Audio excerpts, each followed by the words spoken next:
Alas, poor Eurotruck. I knew him well. Well, not really. Right, welcome to Eurotruck Simulator 2. I'm Arthur Wolf, and today I'm joined by Shining Finger and Greeder. Hello. And this truck. Every time I see this truck and remember how much money I spent on fixing this thing up, I am angry at myself. Why? Why? Look at it. That's why. I suppose. Just look at all those lights. Seriously, how do I have to check the controls, because how do I put on all the crazy lights? I mean, I know it's K for the high beam headlights. I mean, maybe it's those.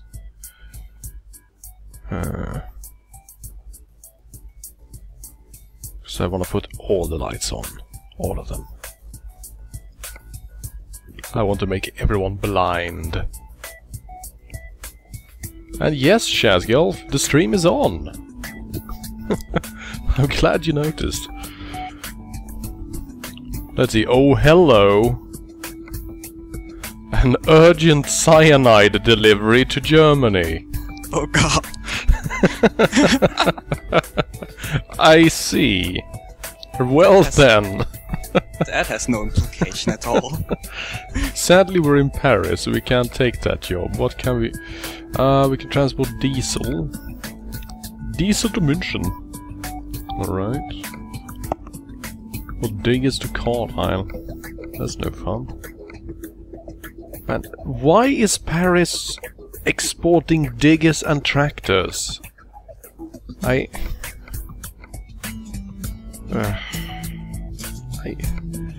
didn't know this was a thing. Holy shit, even more diggers, forklifts. Apparently Paris is the biggest just working engine factory in the world. Looks like it. I mean, holy crap, that's a lot of stuff. And even more diggers and even an excavator. But why? You know what? Let's make a short trip to start with.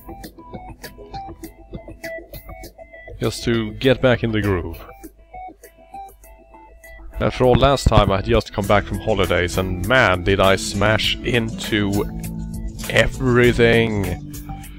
Ah, goodness gracious. Chazgelf, you are more than welcome to hop into the call. Please do let me know what your name is on Skype so I can actually bring you in. That's usually the problem. Let's see, where the hell are we going? Well, I'd offer to do it myself, but considering what happened last time... Right, hold on. Let's just pause the game a quickie. And I'll hop on out to Skype, and we can just pretend that I'm not doing anything, you see. So, how about them trucks? How about this truck in particular? This truck is... it's blinked out. It's pink and blue. That it is. That it is.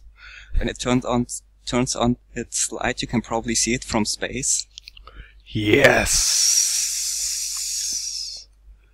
That's how it's supposed to be. Screw the Great Wall of China, I have a truck. You know that this is how it's supposed to be. Alright, let's see. Somehow that... Gosh darn it. Oh well. I'm not even going to say what has me annoyed, but yeah. You guys hear me alright? Yes, we can. Welcome to the call, Chazgelf. Awesome. Hey guys. Hello. So you hang around in Aberdeen, eh? Yeah, I live in Aberdeenshire. I've been to Aberdeen quite a few times in this game. Awesome. I don't know how to do the whole lot of Scotland though. Like, it just seems to go up to Aberdeen. It doesn't go anywhere to the west. Like, I didn't see Inverness on the map or anything. No, it's mainly coastal cities in the Scottish area in the game. Yeah, it seems like it. Then again, in the entirety of France, you can visit like 4 cities, so... with Paris being the one that is furthest to the west. Well, to be fair, what is there after Paris anyway? I know, right? Let me tell you about the time I visited Paris as a child, and why my mother is the worst person alive. It was like this, see? I was in Paris, and I was walking up the Eiffel Tower, being all happy like a young child is wont to be when he's visiting the Eiffel Tower for the first time.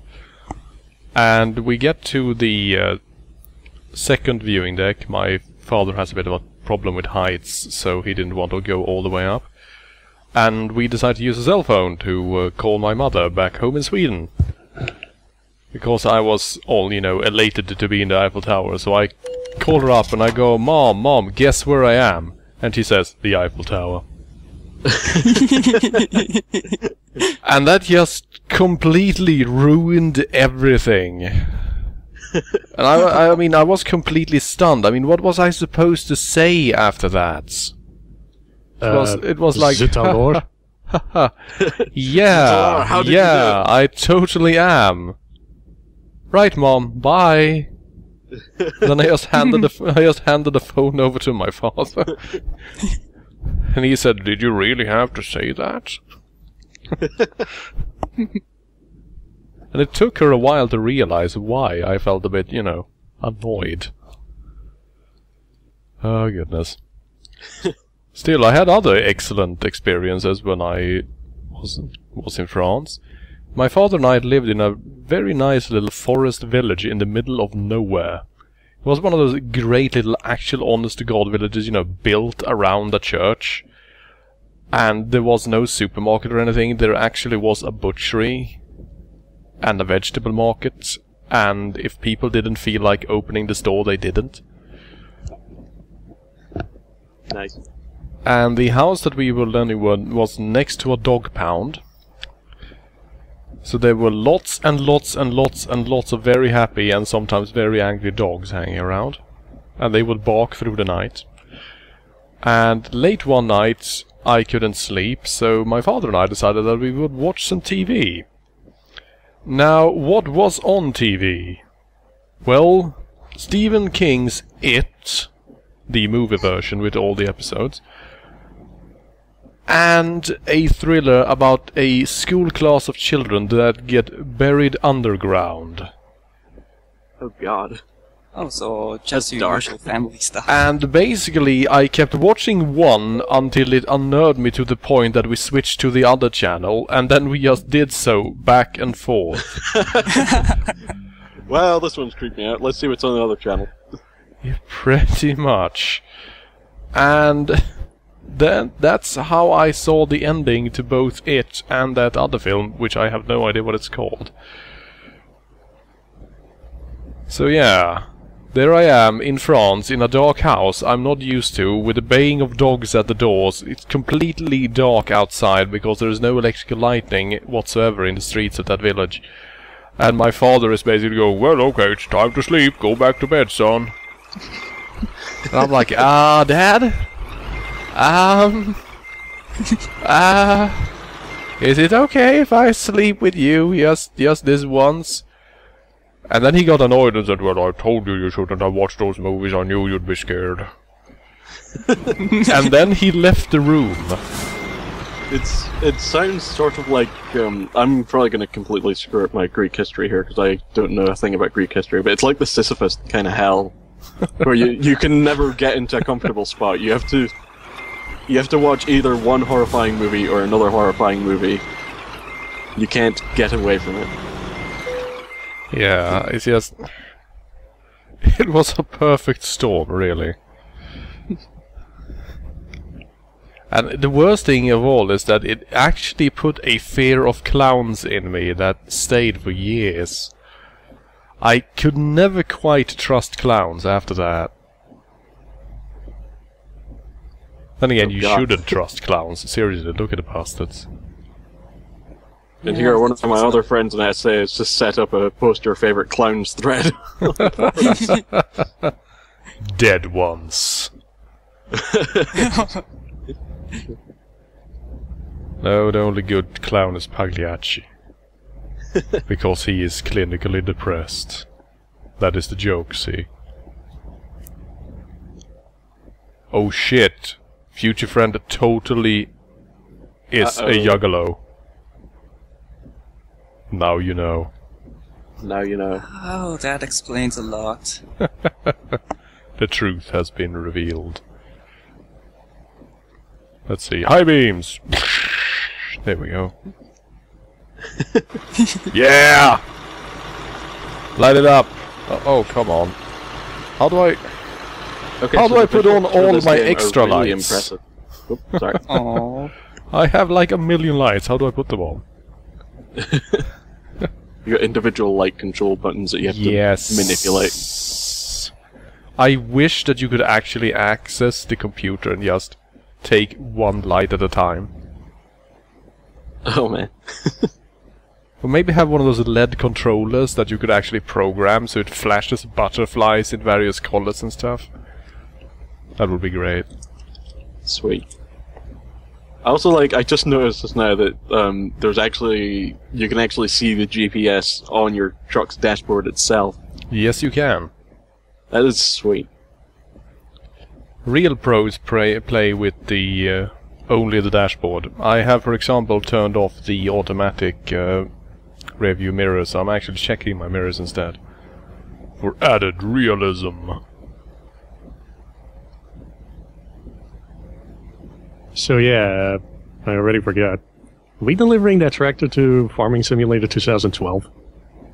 The thing is that 2013. there Oh, is sorry. a 2012 actually, but it's DS only. And, Oh, wow. and I think it's I remember. only named Farming Simulator too. Yeah, I remember that. It's like Farming Simulator for the 3DS. Yeah. There's a farming simulator for the 3DS? Yes, and it's sort I of think they actually sell it over here. yeah, and First it's time. Yeah, it's I sort think they of sell a it here as middle well. point too. That's interesting. It's sort of a middle point between 2011 and 2013 because it uses the 2011 engine and vehicles and general graphics, but it does have field purchasing like in 2013. And apparently it has 3DS unique quests and minigame stuff as well, somehow. Oh man. So I guess that the 3DS version is actually more fully featured than the PC version. Oh wow.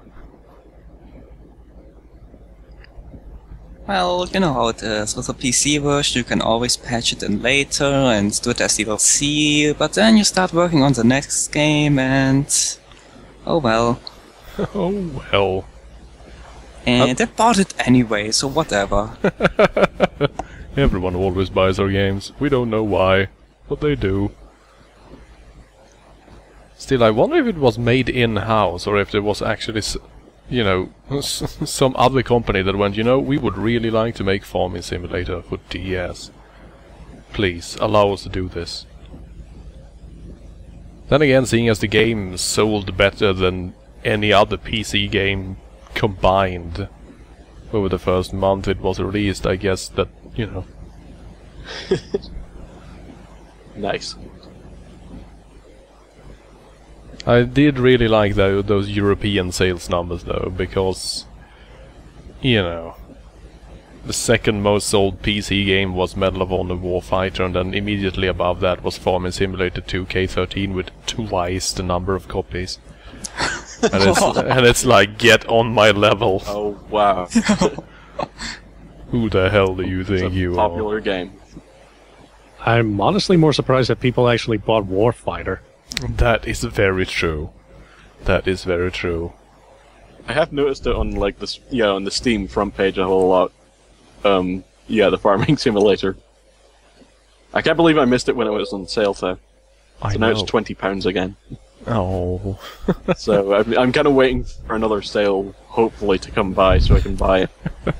It's been 50% off like 3 times since its release. Alistair says Farming Simulator Stockholm Syndrome Edition. That's free with the download, I was about to say. It's one of the mods.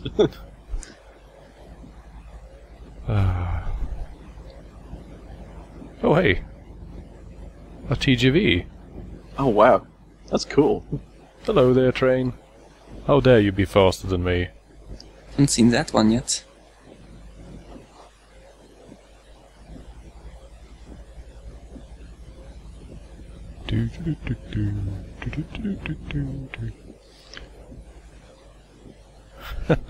Yes, future friend. Do it. Buy Euro Truck Simulator 2. Do it. Just to complain about it. I think the only complaint I would have is the lack of multiplayer.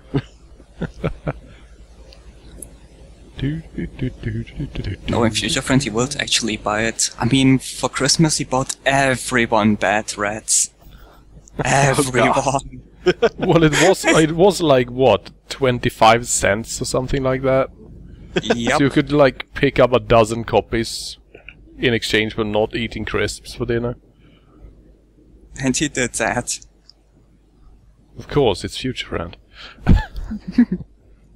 Yeah, nothing against the guy, but that's pretty much the main reason why I'm not friends with him on Steam.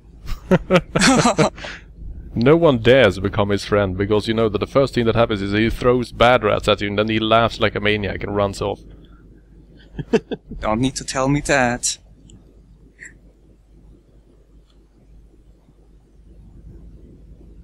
I mean, hell, maybe that might have been something. Donate to First Aid Kite or I'll give you bad rats. Oh shit. I give you bad goodness. rats sounds like you give somebody a disease or something. I was just about to say that. The bad rats is actually just a nickname for syphilis. Yeah. If you don't do what I say, I'm gonna give you the bad rats. Oh no!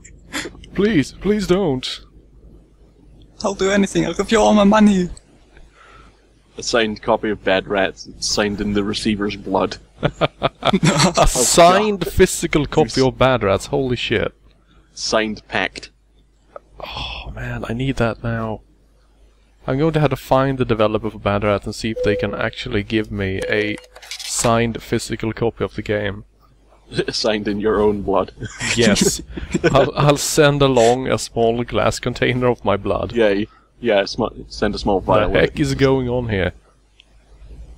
A physical copy of Bad Rats is offensive enough. Oh gee.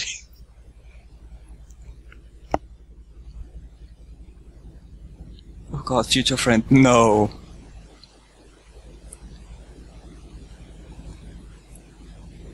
In future friend's case, it'll basically be, I'm your biggest fan, I bought 200 copies of it on Steam! And they'll go, okay, we'll give you the physical copy, and in exchange, never, ever contact us again. Poor bastards will be completely terrified.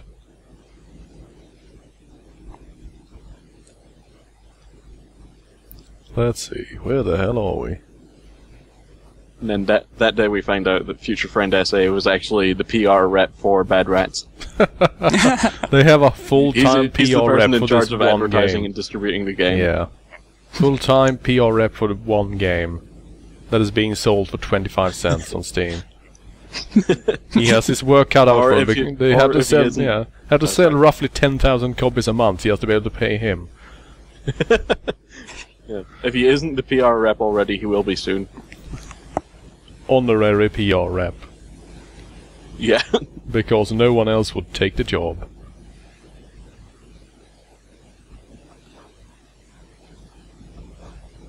And now we're entering Rem.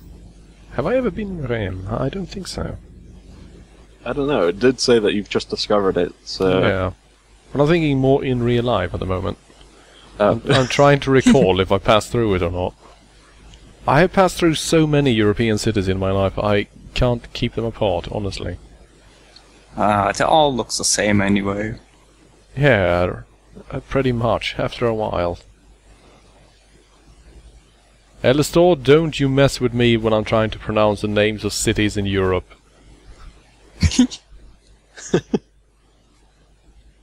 I could go with the American pronunciation, Reims. This is the proud French city of Reims. That's placist, apparently.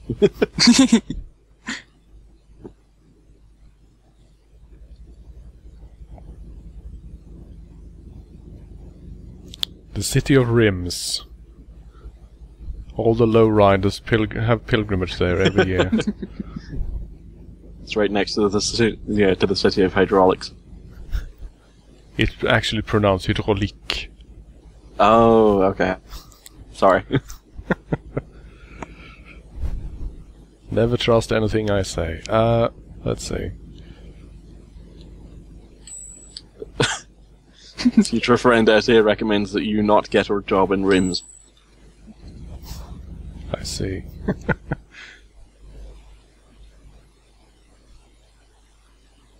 Because that would be, after all... There we go. Do we have to get out and push? I don't even know where I am in this truck. Like, there's 4 people here. Well, you know, there's plenty of space. You're probably riding in the top, though, aren't you? You're up there sitting there playing PS2 or something. No, I don't want to ruin your aerodynamic profile. That would make you use up more fuel. But you see, there's actually, you know, a cot up here that you're supposed to sleep in, if you like. Oh, cool. And there is basically a small room in the back as well. Future friend says I am apparently the cargo. I was going to suggest that I was maybe stowing away in the back of the truck, but well, good luck did you go with for that. cyanide shipment? Because I guess you are driving the digger. Oh, yeah, I'm in the digger. Just chilling out. Honking once in a while when a car drives by. Get out of my way, car. Waving at them. I do like though that he hit me. So for once I was not faulted. See? I was not the cause of that accident. Not even the insurance company can get me now. Wow. I'm not really sure if that's going to hold up in court.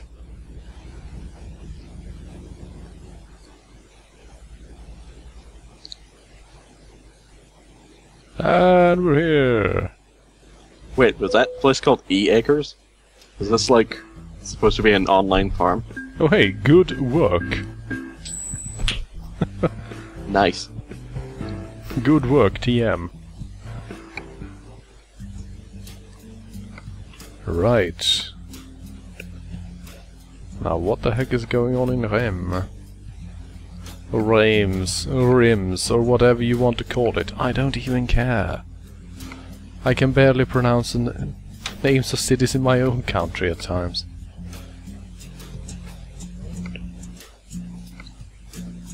Sheffield. Why would you want to go to Sheffield? Ugh.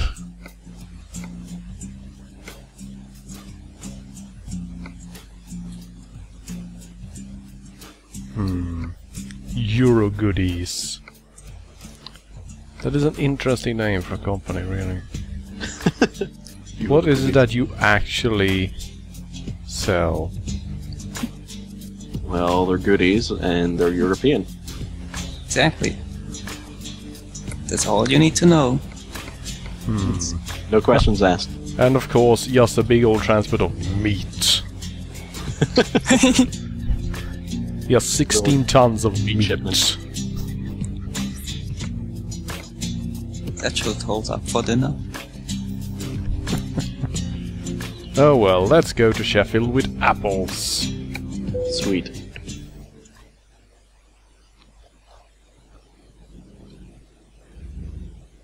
Everybody else was wanting you to go for meat, but apples, I think, is preferable.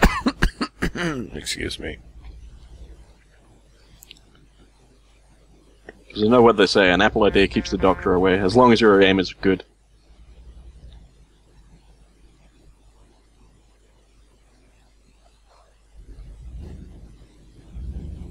Apples are to doctors basically what garlic is to vampires. I just figured you just like throw an apple at a doctor and it just... No, all you need to do is just have an apple around and the doctor will go... Yeah. just like thread an apple and then just like fit it around your neck like... Yeah, wear a necklace of apples. Yeah, a necklace of apples. There we go. Just hang some apples in your house to make sure that the doctors don't break in. Yes. Yeah. Because the terrible thing about doctors is that you don't need to invite them. They actually just make their way in and go, hey, are there any sick children? Yeah. Is anyone feeling a bit under the weather? The only problem I can foresee with apples keeping doctors away is what happens with Dr. Worm. No, wait, sorry, he's not a real doctor, but he is a real worm. I was about to say, he's a real worm, but it's not a real doctor, is he? Nope. I've never seen this diploma. He's good at drumming, though, apparently. Hmm.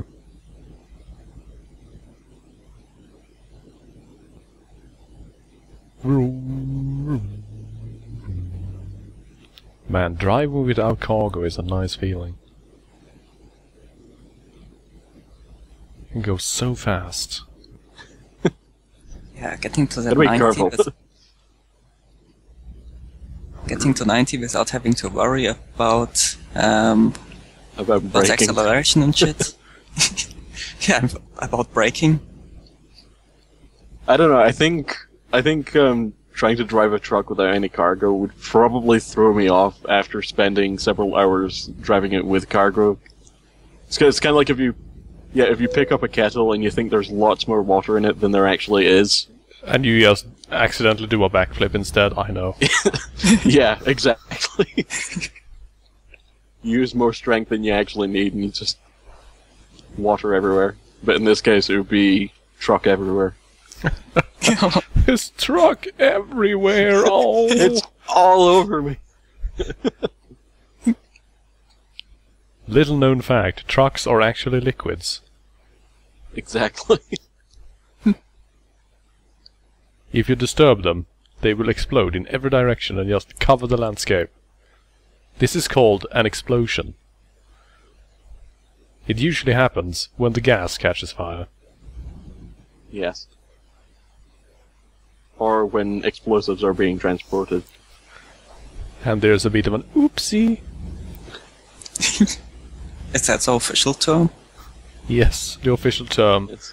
for slamming 16 tons of explosives into something is an oopsie. For the love of God, I hope there's not nitroglycerine transportation in this. No, I hope there is. but dynamite, actually. Well, dynamite is nitroglycerine made safer. Yeah, it's stable. It's stabilized. That's no fun, is it? Though I do like the fact that you can actually just, transport just chemical storage amounts of cyanide. Yeah. It's like those crazy amounts of cyanide. So what are they even going to do with all that cyanide? I mean, I know it's used in chemical compounds and for... I believe it's even used in refining, but... What, do you really need that much cyanide? I guess it's like a company that sells it in smaller doses or something like that. Well, You have to check the name of the recipient. See if it's anything that sounds like an evil villain's company. Dr. Evil Evilson. Nope, seems Totally legit. not a Mafia Front Enterprises. Well, you see, we make suicide ampoules, but it's cheaper to buy in the poison in bulk.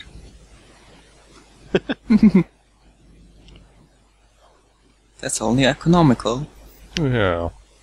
And yes, cyanide is used in mining, but only if you're, like, in the part of the world that doesn't give a shit. Most of the time in the modern world we do not actually use cyanide in mining anymore. The unions Also, tend to get a bit angry. It is kind of hard to trust any sentence that begins with "according to Wikipedia." But wait, fishing? Fishing? Really? I've heard of dynamite fishing, but not cyanide fishing. It's for when you just really want a big fish but are not planning on eating it. It's for when you're as lazy as fuck. You just I drop a vial of cyanide into a lake and just watch pour the them barrel walk into the lake, you know. Just, Pick up damn the it. biggest fish. you just gotta be careful that you cook the fish good enough, or else... Yeah, it's for sports fishermen, you know, the ones that like to mount big fish and put them on the wall.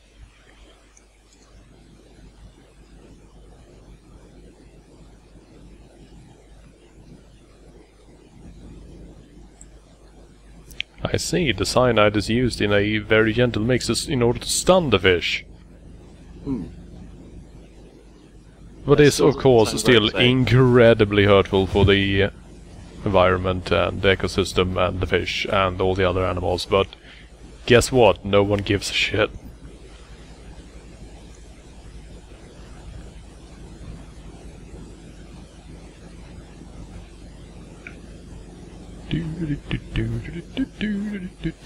Let's see.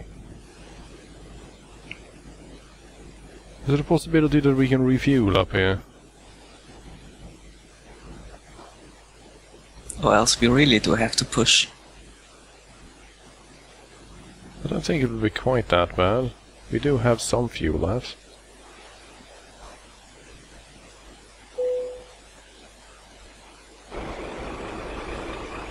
That was pretty close. Whoa. I wonder, if it is open because another car is passing by, could you just, I don't know, crash in at 90 kilometers per hour and maybe get through? I'll just use the ramp and launch myself over it. Just keep your foot down and never look back. It's Smokey and the Bandit. French trucking edition.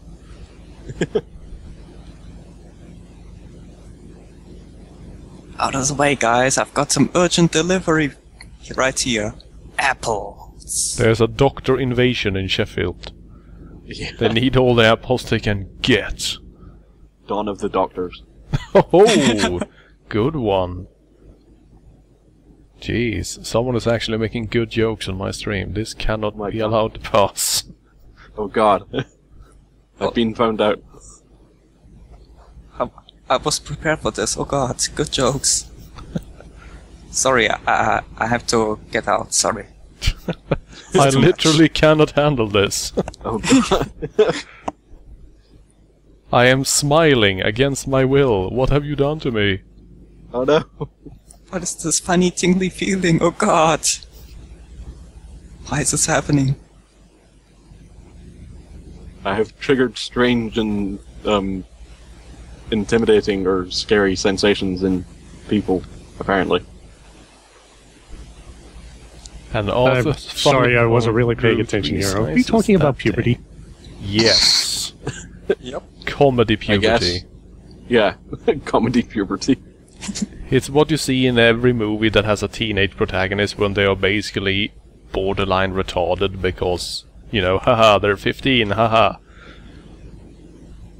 Yeah, that's not quite how it works, but sure, whatever, Hollywood. Whatever. Well, to be fair, I was pretty damn retarded when I was 15. No, no, no, you were not retarded, you were imbecilic. There's a difference, you see. Now Bloodgrävling is going to ask me, why are you watching those movies? I don't. What I do see, though, is an unfortunate number of really, really shitty trailers whenever I go to the cinema.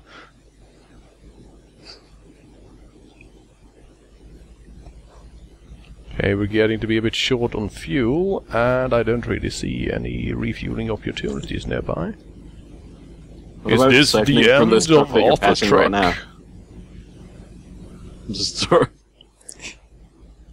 It's like that air-to-air refueling thing, but it's truck-to-truck instead. With super dramatic rock music. And someone has to climb out and climb on the trucks and connect them, and then it falls dramatically, and the music reaches a peak and then stops, and then the camera changes and it turns out that it's actually hanging on the side. And then the Mission Impossible theme starts. Oh hey, gas. Seems like I'm lucking out again. And then we run out just before we get to it.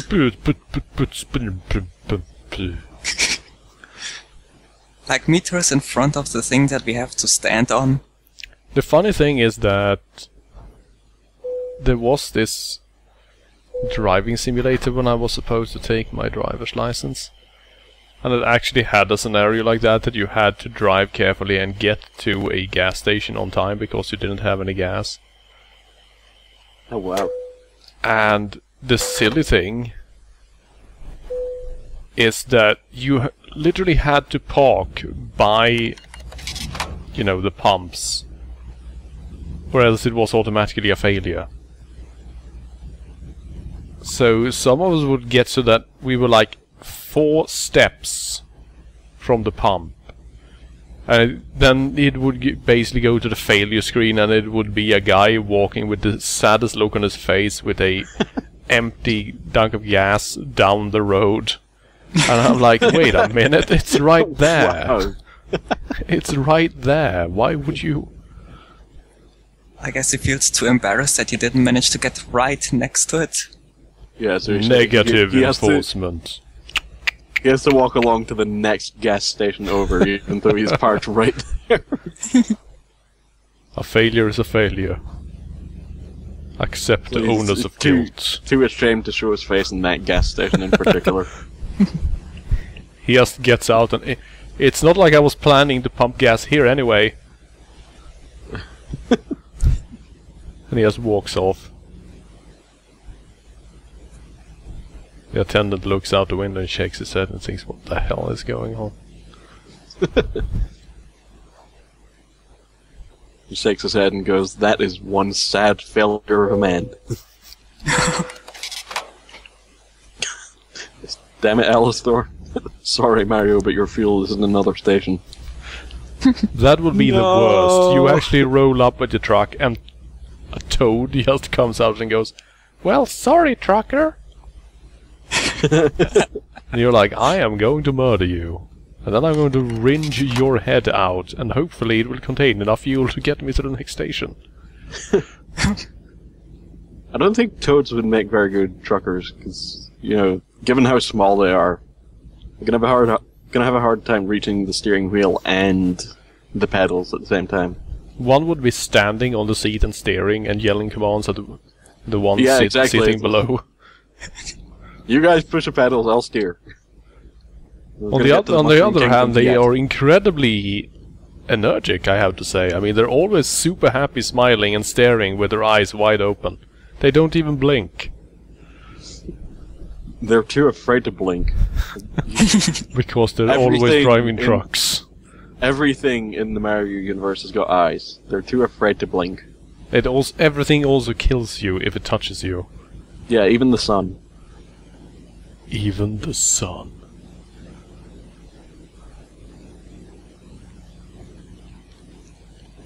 Yeah, it's harsh. What's even more harsh though is being born a Goomba, because then you have no arms. Oh god. And then you see Goombas that wear shoes, and clothes, and hats and stuff. And you realize that they probably have a personal assistant assigned to them by the state that helps them get dressed in the mornings. I was going to say, they have, like, casual psychic powers that they use to just telekinetically manipulate everything. But they can't use it for anything useful, like actually fighting Mario. They can just use it for putting their clothes on. only works on inanimate materials. Standard drawback. Exactly.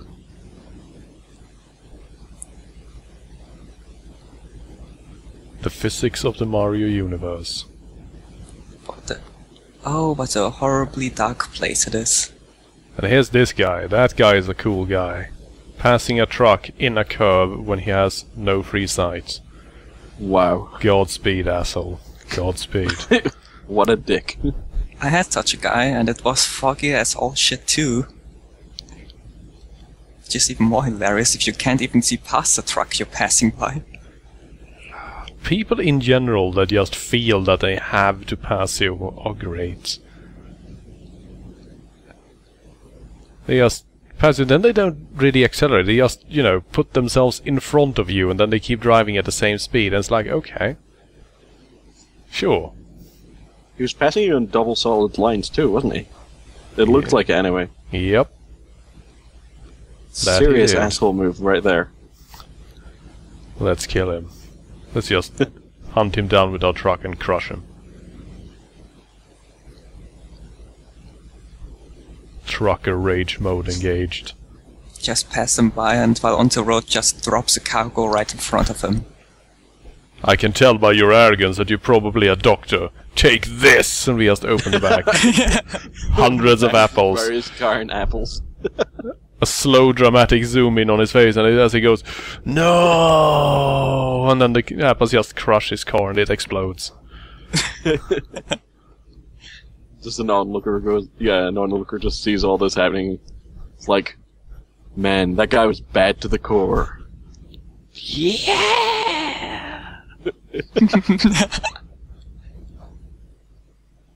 Oh god, roadworks. The realism.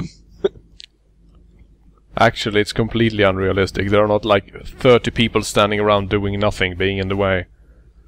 Yeah, I'm gonna say yeah, it's not quite that realistic because they aren't using like an unnecessarily huge stretch of road just for a small bit of road maintenance work. Because I've had that happen. Still, actually, speaking of road maintenance, I think I mentioned this on the stream in the past, but last year, Frank and Tan and I were out walking on town, and there was this completely amazing vehicle that they were using for road maintenance. It was the coolest thing I have ever seen. It was basically this giant, monstrous machine standing on 4 legs, and then each leg had caterpillar tracks like a tank. Oh, cool. And then it had a huge bulbous central body that expelled asphalt and had some sort of built-in crusher that also produced gravel and stuff. And I just, the thing is that it was just making this completely murderous noise, but it was sneaking around in the city. Oh god. Just in these small streets that form the center of the old parts of town. And I could hear it, but I couldn't see it at first. And then I would see glimpses of it around the corner. I could see the caterpillar tracks and strange cables and people with, you know, carrying flags and stuff. Like, what the hell is this thing? And I would run down the street looking there. You would see it just turning around the corner. And I'm going like, okay, this is perhaps the coolest thing I've ever seen, but what is it? What is it? It sounds like a robot from like a dystopian sci-fi novel or something. Yeah, seriously. That's actually pretty much what it looked like as well. Like I mean, I had Tarmac never seen anything like that before. It was absolutely amazing. I went online trying to figure out what it was, but I couldn't even find a vehicle that looked like it. It's probably one of those things that are like 2 or 3 of those machines in the entirety of Sweden, and it just, you know, travels from city to city on a covered train wagon, and then it goes transform and roll out. Because 3 robots is all they need to keep the citizens placated. Is that thing? Yes. I want to be the guy who drives that, if there ever is a movie about it. It was like was it the Proto Man talking about like a single robot that sort of dominated an entire city. That was the machine that kept the city in fear. Yeah, exactly. Still, it was a pretty amazing vehicle. I don't even know what you would call the damn thing either. It was like some sort of combined roadworks machine that did pretty much everything. I would just call it the Road Spider, but it sounds too underwhelming a name for it. Yeah. It's like it was a sort of thing that it needs an X somewhere in its title, or even EX. Spider X. Or just like the in front of the name, just to make it sound like The Road intimidating. Spicer? Yeah, Lurkcopter says it's just called the Machine. The Machine. Overflight has a link to a picture of it. I think, maybe. I don't know if that's the one. Something at least. I can't tell very well from here, sadly. And looks like we'll be getting a train. That's a good one. It'll store the Ramirez X, because it has to do everything. Oh my god. I can't believe it. I actually got that joke as well. Ramirez X. Oh, Ramirez. The unsung hero of the entire fucking war. Right, let's hop over to Folkestone. Then I'm going to have to open up that image and see if that is the thing. It looks to be yellow on the picture though. The one I saw was white and blue, I believe. Let's see. I thought it was going to be black and red. No, this wasn't it at all. The thing I saw actually had quite a bit of, road clearance, because its legs were actually pretty long. So it was actually, standing a good at least 12 feet tall. Oh shit, Jesus. Why do I imagine this towering behemoth from what you're describing? It was huge. I mean, the guy driving it could probably look into the windows on the 3rd floor of the buildings around him. This is why Half-Life 3 has been delayed indefinitely.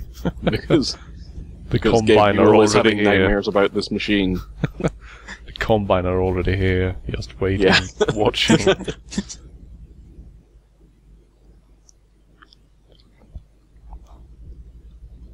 That's not it either. Seriously, those machines are too small. I mean, it might sound terrifying, but the one I saw was actually bigger than those. I mean, shit, imagine that instead of being the one thing that's coming around the, just going away from the corner, just imagine going down the street and seeing that thing come around the corner, going at you. Coming around the corner, going towards you, you would shit your pants and just run back home. People with red warning flags come running like, get out of the way! Get out of the way! And you look up and just Holst, Mars starts playing the Bringer of War. Dun dun dun dun dun dun dun dun, and it slowly turns the corner. Everyone's screaming and running away. Oh god. Where are you finding all of these machines? That one seems pretty elaborate. Yeah, that one seems like it... I don't even know what to think of that one. What is that thing? It's mobile stairs for some reason. What does it do? We're not entirely sure, actually. It brings stuff up in the most elaborate way possible. It's like those people who build super complex machines out of Lego that just move tiny balls and stuff. I really like those. It's like that machine that those kids made in that little, was it? There was like a PSA back in the 1970s called "Drugs Are Like That." It's like all throughout the kids are building this thing made out of Lego, and nobody has any idea what the hell it's supposed to do. Just like drugs, you see. Yeah, drugs are like that too. I don't get it. maybe I am not very smart. But I guess that Lego is a bit like drugs in a sense. Because once you start with Lego, you just keep buying it and you keep telling yourself, keep buying more and more. I'm not addicted. I just need more Lego, bro. I just need more to complete my project. There was an electronic Lego set or something like that, and they tried putting in the batteries backwards, and then the whole thing blew up. Oh, they were like, oh, so that's what happens when you make a tiny change to your body. All kinds of things go wrong. Like, what? Really, the whole thing didn't make sense.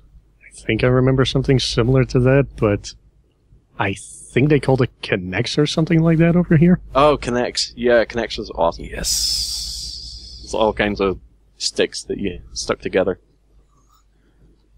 Let's see. Give way. Yeah, whatever, assholes. I'm in a truck. We've gone over this. Yes. For other drivers, there's only one way. Out of the way. Hell yeah.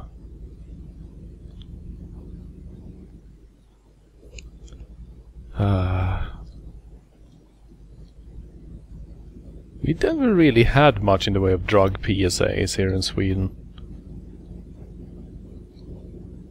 We had more like these traveling groups that set up like art installations that showed why drugs were bad and stuff in schools. I remember one that visited our school set up what was basically a like crackhead apartment. Just staged one, and there were like, you know, disposed tissues and syringes and stuff all over the place, and it's like, is this how you want to live your life? Surrounded by filth? And you're like, no, I guess not. Huh. Better not do drugs. Oh man, that looks like just back at home. Suddenly, John realized that his mother probably had a few more secrets than she was letting on.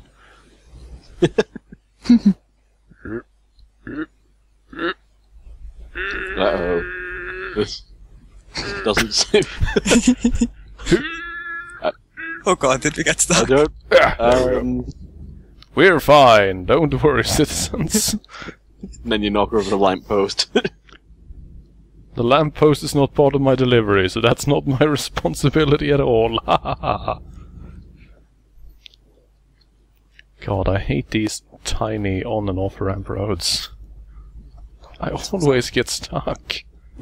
My truck is too fat. The roads here look so tiny in comparison to the ones we were just on. Welcome to Britain. Welcome to the UK. The worst part is if you go up one and are too fast, then your truck almost starts going over and shit to the side, falling sideways. You're like, oh god, please don't fall, please don't fall. Man, why don't I get to transport any cars? A lot of car transport driving around, but I never get to transport any cars. Because they are already doing it. They stole the cars, the assholes. Get them back. Just do a U-turn on the freeway and start chasing the car delivery truck. And if you manage to destroy them, you're allowed to take the job. Yes. You have to hit the truck, though, and not the cargo. Because Exactly. they're separate, and then the truck explodes and the cargo just rolls to a stop. And then then a notice pops out, you have claimed the cargo.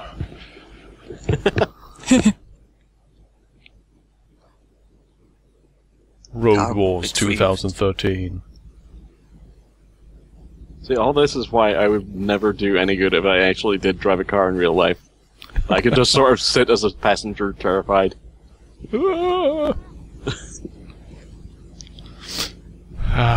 Speaking of terrified passengers, geez, when I was learning to drive, having my mother in the passenger seat for the first time in like 20 years, holy shit, listening to her go on.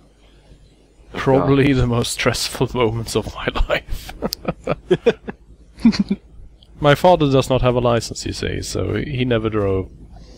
So my mother has always been the one driving, and then when I got old enough to, you know, start test driving and so on, get ready for the license tests.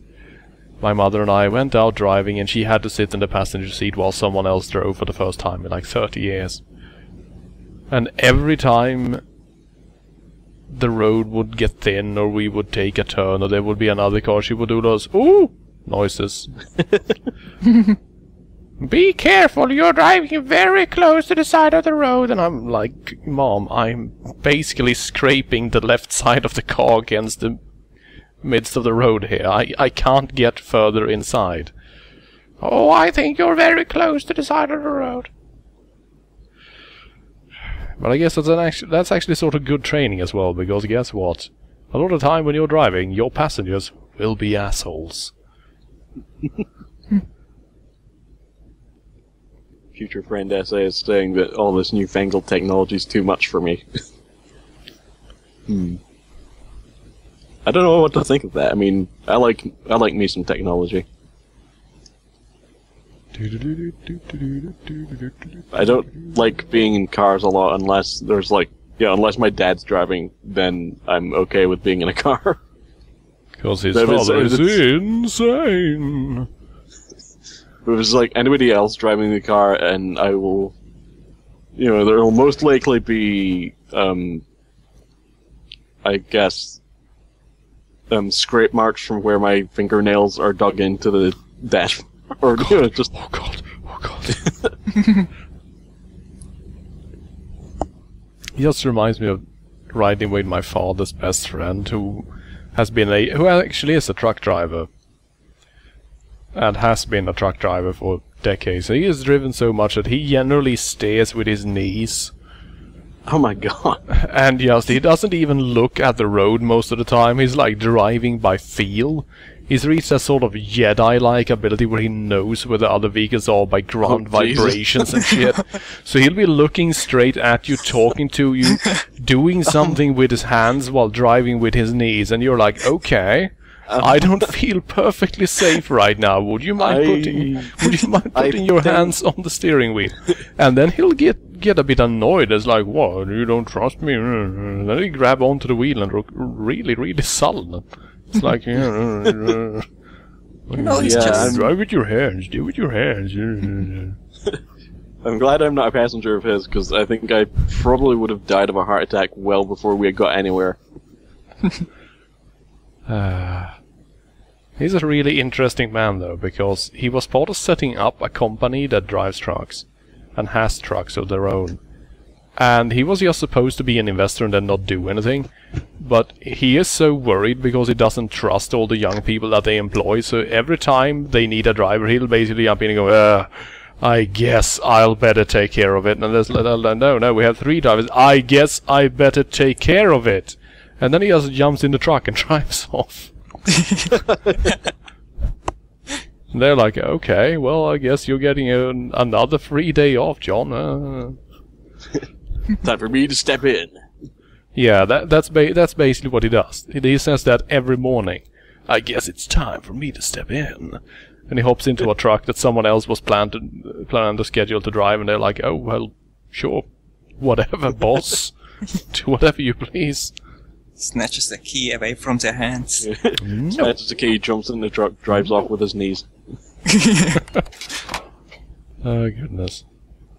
Oh, hello! Henry actually brought in 5,284 euros. Nice work, Henry. Nice work.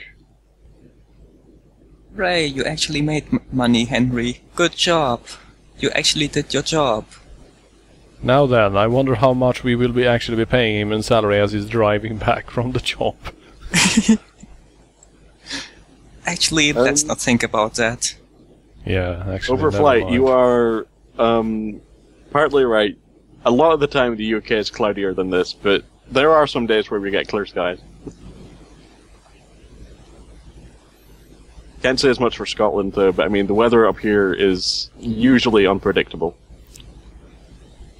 My fondest memories of Scotland are driving through the hilly roads in pea soup-like fog, and then you suddenly see a strange mass of creatures moving ahead of you, and you brake, and you realize that it's just 200 sheep slowly but surely crossing the road. with no humans around or anything. They're just sheep and they've decided to cross this road. Fuck your shit. Wait your turn, car. And so you sit there in the biting cold, just watching these sheep slowly but surely pass over the road. And once they're done, you continue on. Well, now I know which mod this game needs. Sheep crossing mod.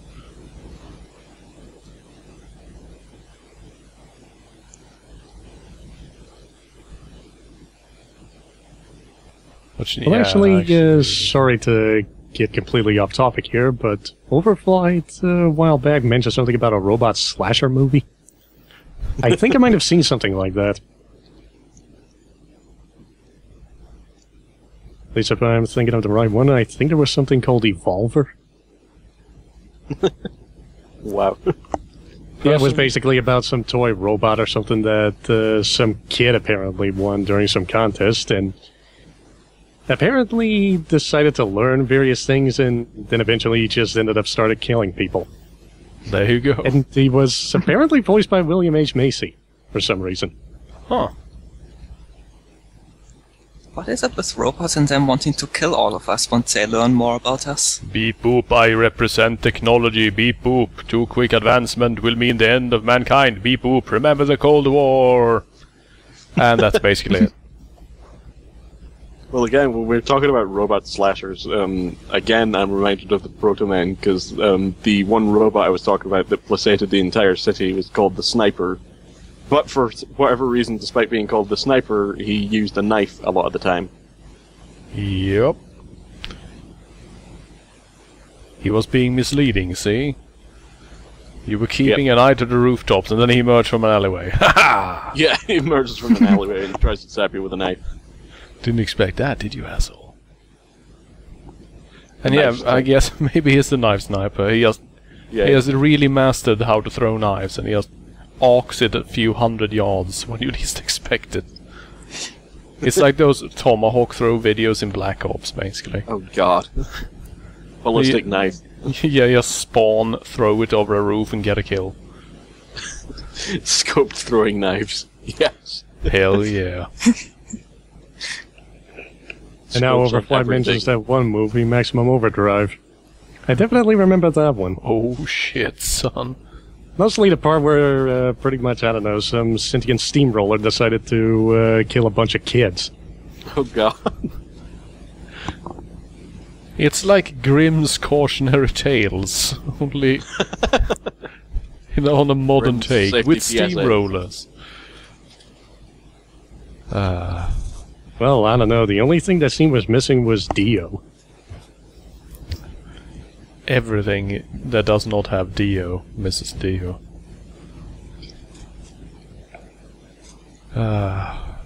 Alright, everyone bring up their favorite slasher movies. One of my personal favorites, and really silly, is Uncle Sam. Uncle Sam. Yes. I never heard of that one. It's about a Gulf War veteran that gets killed, and his horrifically burned corpse is shipped back to the US and is buried, but then the corpse comes alive. Oh god. And in order to hide the fact that it has been horrifically burned, that it's him, it steals a Uncle Sam masquerade suit and puts on. So he's walking around like this, like mummy, stiff, super strong, undead Uncle Sam, and he just punishes people who are being un-American. It starts, unless I completely misremember, the first one is that there's an interracial teenage couple, you know, just making out and planning to have sex in the graveyard, and he just emerges from the grave, and he kills the girl, and then he throws the guy into the grave and just slowly fills it in, and the final shot of that scene is him just setting the spade down into the earth, and you see the kid's hands sticking up, and everything else is buried, and it's like, damn, son. Wow. That's harsh. Did he also plant an American flag afterwards? Actually, no, but he does use an American flag to just shish kebab people later. Oh wow. Okay. He just stabs An straight through American their bodies, and then the flag unfolds and it has blood on it. And it's like, yeah, America. Wait a minute, this is terrible. What does this even mean? Which side is he on? So apparently the stream chat wants me to describe Smiley to them because I watched it with Future Friend and a couple other guys. Alright, so for those of you who are not in the know about the movie Smiley, basically the story is about there's this girl who I think comes new into town or something and goes to like an anonymous meeting because of a friend of hers or something, I don't know. No, so they go to that anonymous meeting and they find out that if you're in the chat room with another guy and you type in I did it for the load 3 times, then Smiley comes out and kills that guy on the other hand. Wow. Seriously. Okay.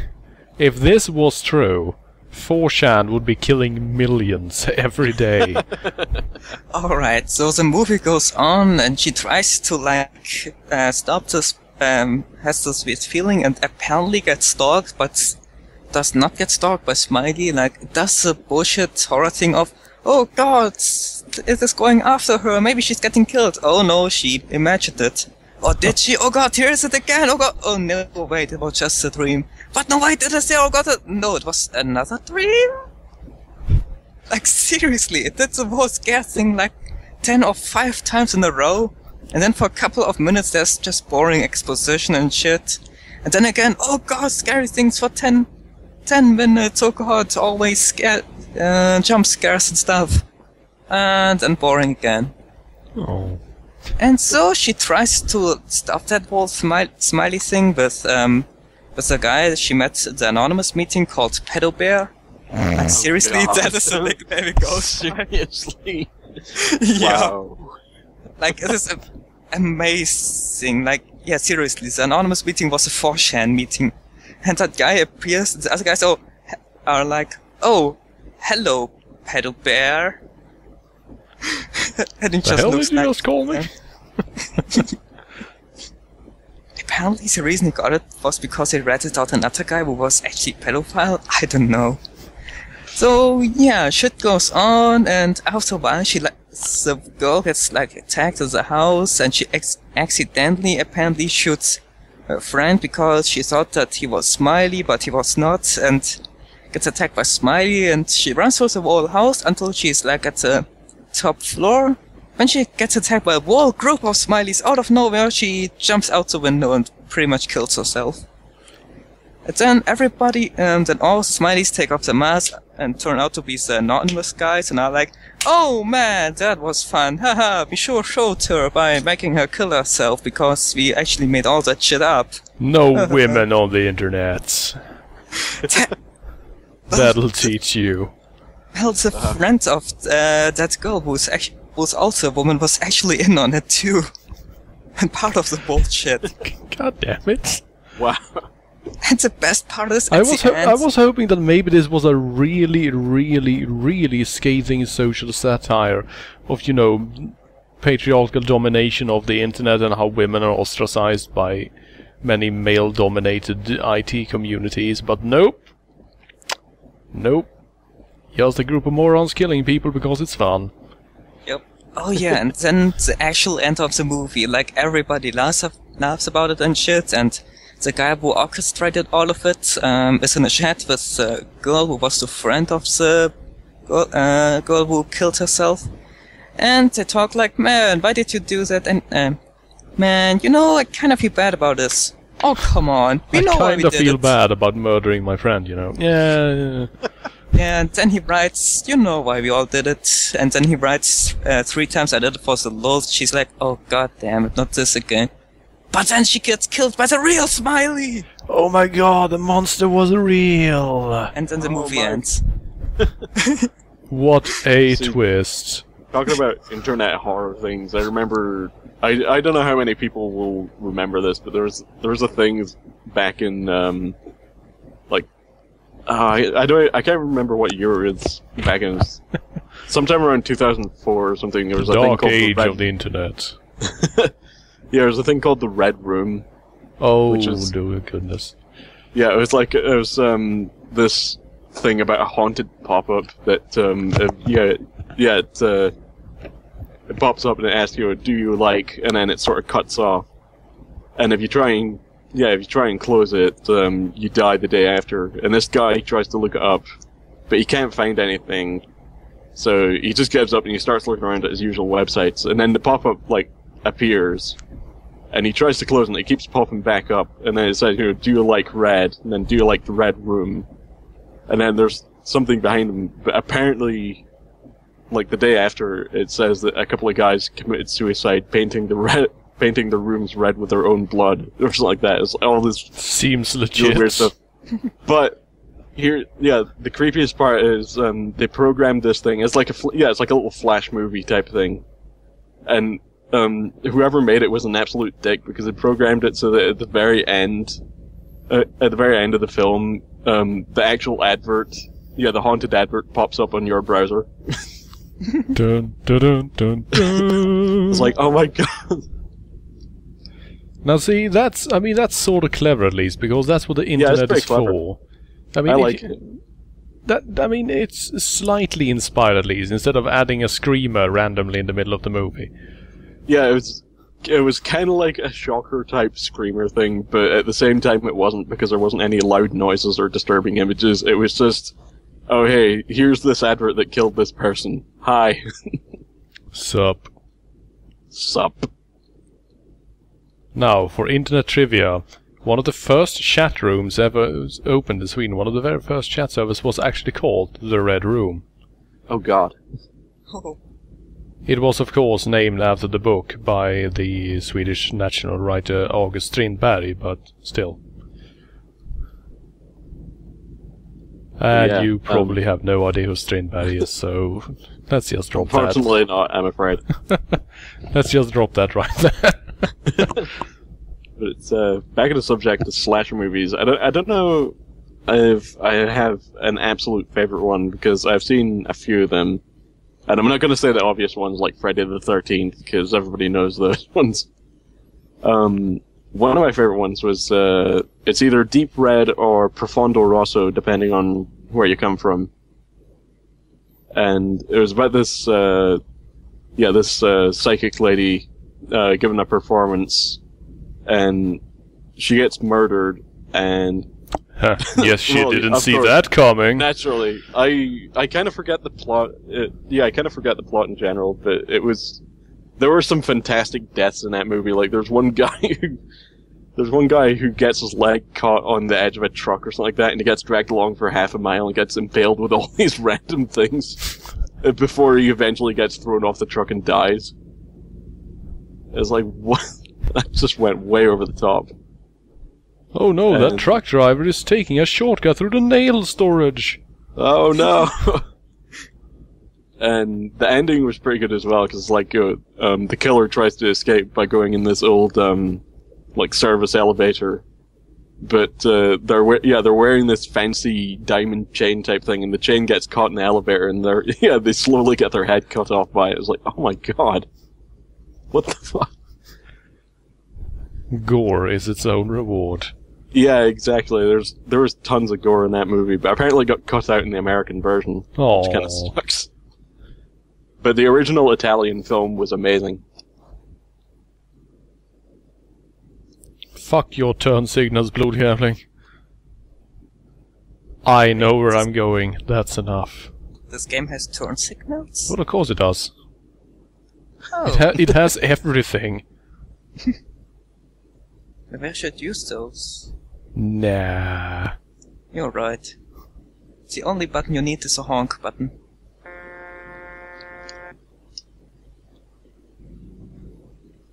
I don't have the sound on, but I know that you're clicking it. I already did.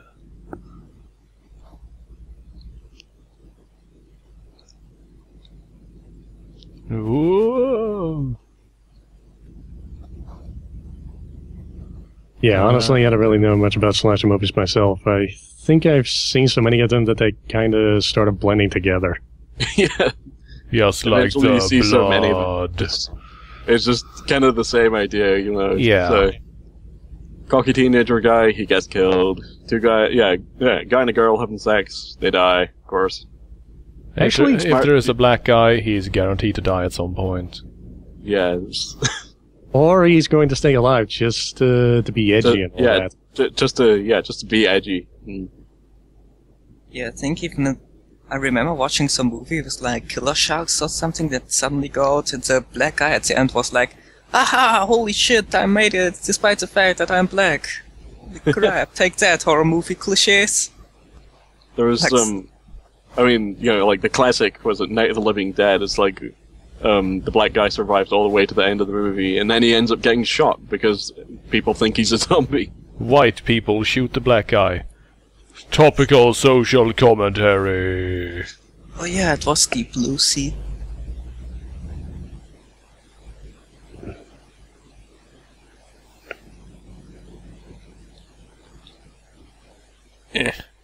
Actually, come to think of it, with that one crappy movie, what was it called? Stay Alive. But that Stay was Alive. a slasher movie. I'm not entirely That sounds sure. like general advice for a slasher movie is stay alive.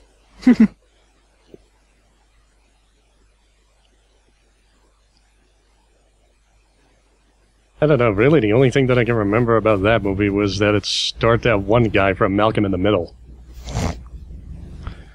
Which one guy? I don't know.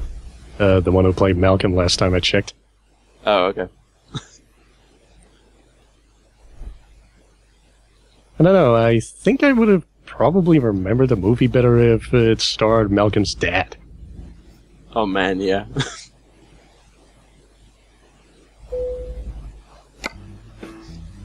An excellent job. That's the thing. I was talking about Breaking Bad, and one of my friends was like, "I kind of want to watch that, but I don't really know if I can handle watching a movie that stars Malcolm's dad." And look at that, we maxed out long distance. Yes, Bryan Cranston. Yes, now we can. Or as deliver cargo Overflight from- says, Bryan Cranston, bitches. Oh yeah. Oh shit, we've Going to unlocked upgrade extra exhausts. Oh my god. The Yes. magma exhaust. Proved exhausts. Oh shit, duelist paint. Duelist paint. What? Oh my god. Yes. Now they're just teasing us.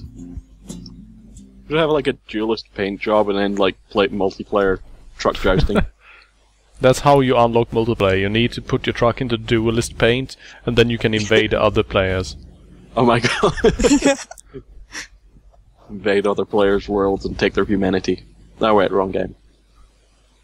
Truckers don't have any humanity. Hollow truck drivers. The dark duelist Henry has invaded your world. And he instantly just drives off a cliff and dies. Let's see. Oh man, look at that. Oh wow. Yeah! That looks fancy.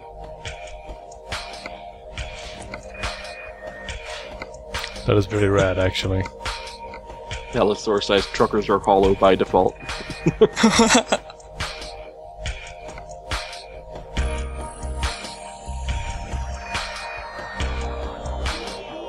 Check that shit, Bria. Oh yeah, Yeah. that's an 80, that's an 80s truck right there. Nice. Now, I honestly just think that it's, I don't know, a Decepticon or something. I think that's what we were going for. But okay. Hell yeah, green and purple. Oh my god. Oh god. Wow. If you have never heard the drug-based rap song Green and Purple, do please open up YouTube right now. I especially like that every wheelhouse gets the same Yeah, it pattern. gets the same pattern. And it's not actually mirrored, which means that it's not symmetric. Asymmetric. Fuck! Asymmetry. No! I can't do it. I can't handle this asymmetry. I also like to point I out like this that color scheme though. it's just that the problem is that getting this color scheme costs it's all the what? money we That's just made from the last job. expensive. Yeah, I mean 25,000 euros. Are you freaking kidding me? It's over $30,000 just to repaint a truck. Look, not everybody can do it the duelist style. They have to get somebody in. Not everybody is daring enough to go asymmetrical with their paint designs. This kind of style comes at a price. And then you realize that just getting a standard color is still over Yeah, it's still 2,000. expensive. Whoa. Not to mention that Wait, if was that like a rainbow design up there? I just sadly that's just custom color. I Ow. wish that it was rainbow iridescent. That that would have been amazing. that would have been absolutely amazing. And yeah, I suppose that's probably it, isn't it, Lurkopter? Since we went with green and purple, that's why it's so expensive, because we had to pay royalties for the people who made the song. Gosh I was darn gonna it. say you should go for like an orange and blue style if you're like really vivid orange and then really vivid blue so that you look like a poison arrow frog. And that way you can transport cyanide and have fair warning for people that you're transporting toxic materials.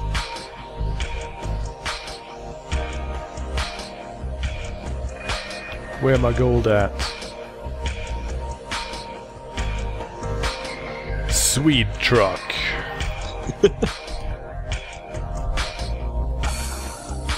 Man, all these crazy and ugly color combinations. Now, I do like, though, that if you're a real moron, you can just go white on white and pay 25,000 euros to get the standard white truck. It's an invisible pattern. Only It's- truly intelligent it's- people. Yeah, Can it's see. the what's it? The The king, Emperor, the king's new paint job or the emperor's new paint job. The Emperor truck's new paint job, no way. Only the truly honest can see it. Or it's like a hipster paint job, you know. It's pretty obscure. It's white.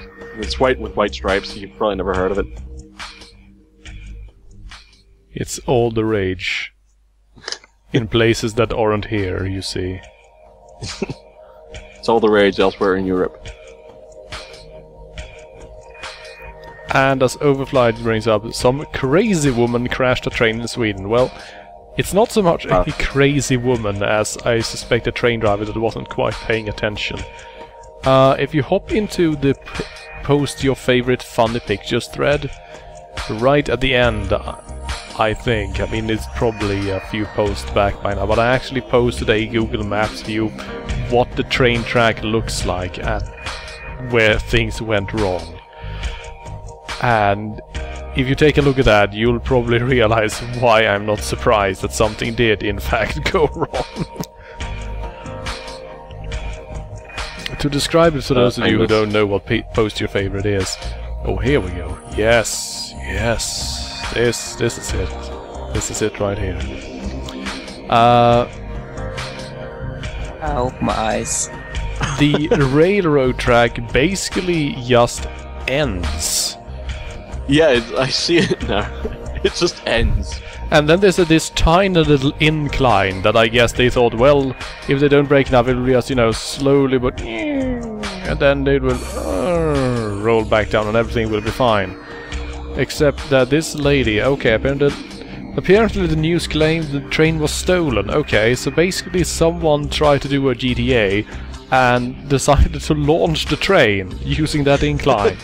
Okay, I can actually see that happening, because once you see that, how that track is laid out, I mean, shit, honestly, I would probably be sort of tempted as well. Overflights. No, sorry, no overflight. Lord Copter says, in hindsight, it wasn't too smart to link the Swedish rail network to the local amusement park's roller coaster.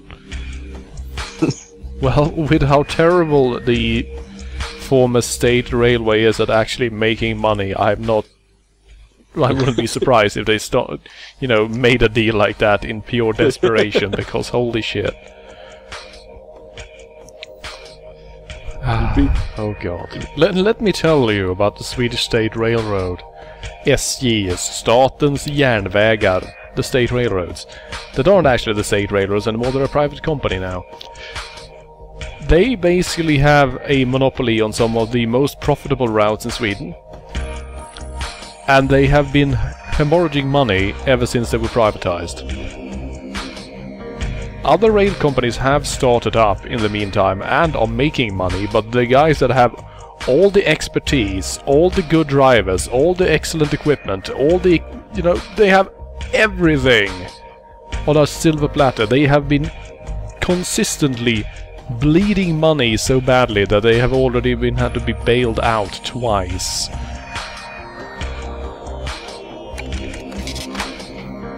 It's ridiculous. And they are terrible. Wow. Let's see.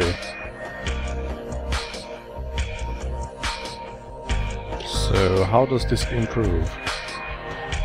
Alright, I'm seeing this picture now too, and holy shit! Seriously? Yep. So for 60,000 euros we can get slightly more gas. I don't think so.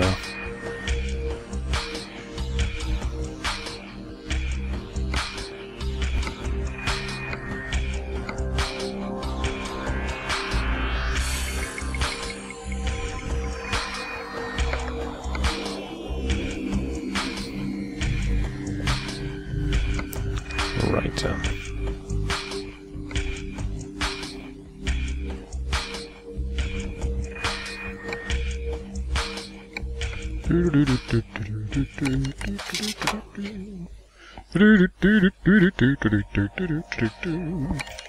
There we go, we spent 30,000, which is roughly what we made during this stream. Do you have to fix that shit? Future friend comments that apparently in this grim dark European future, trucks are a precious and rare commodity, which means trying to fix them costs so much. Yep. Yes, Alistar, we did just burn all of our money on our truck. Because, style. YOLO! It's just worth it. Trucks. Because you're worth it. Yeah.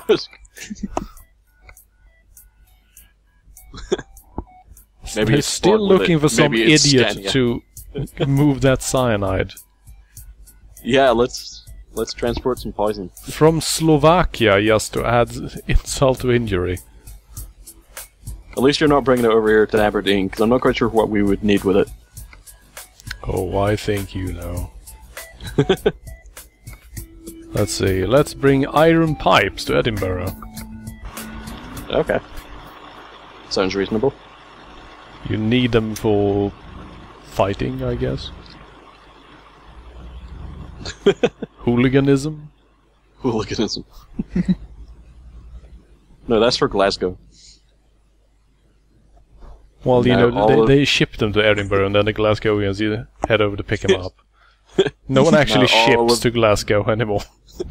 And now all of the Glaswegian goons will be angry at me. You Aberdeen tosser, who the hell do you think you are anyway? So high and mighty over there. Yeah, now the future friend mentions that. That honestly reminds me of a Dutch slasher film. Oh, I think it was called Amsterdam. Oh yeah. Oh, yeah. You I hear like the funny clopping titles. of the wooden soles, and you know that he is near. Well, actually, no. The killer Oh. was basically the entire time in a diver's suit. Wow. So If I remember wait, correctly, Yeah, if I remember correctly, I think by the end he just killed himself by shooting a harpoon gun through his mouth. wow. That's extreme. That's Yeah, I don't how- know. If I remember correctly, I think the one that directed Amsterdam also directed this one other horror movie called The Lift, where it was basically about a killer elevator. Oh, God. going down.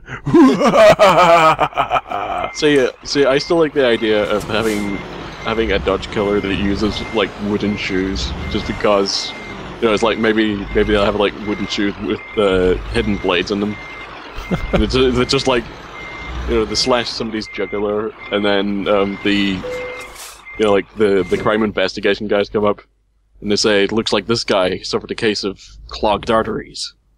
Yeah. Oh my god. Excuse me. And then when the murderer is finally caught and is lying there bleeding out, and the detective points his gun at him and says, "May the Lord have mercy on your souls." Oh, that's good. No, it's not. It's actually horrifically bad, and that's what's great. I suppose that's true. That is the point of puns. The more painful they are, the better. I think if Lizard Wizard were in this stream, he'd probably just say "God damn it" and leave. He hates my puns. That's because he does not believe in fun.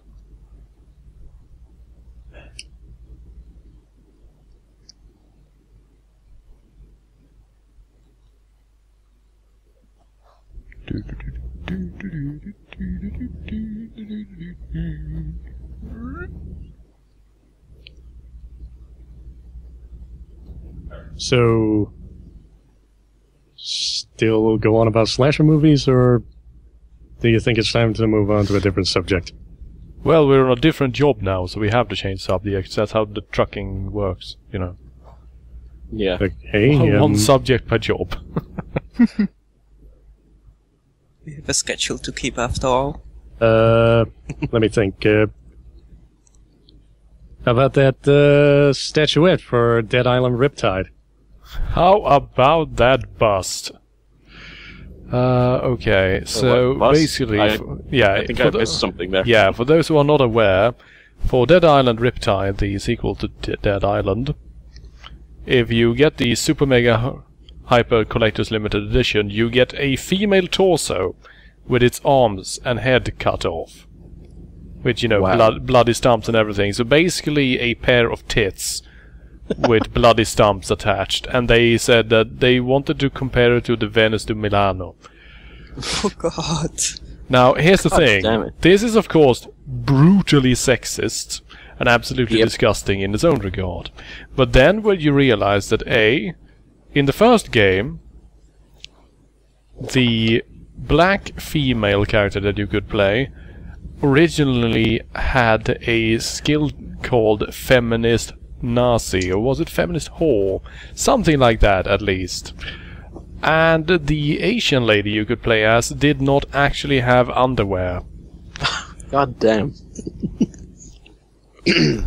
So let us just put it like this. This is not entirely unexpected from these guys.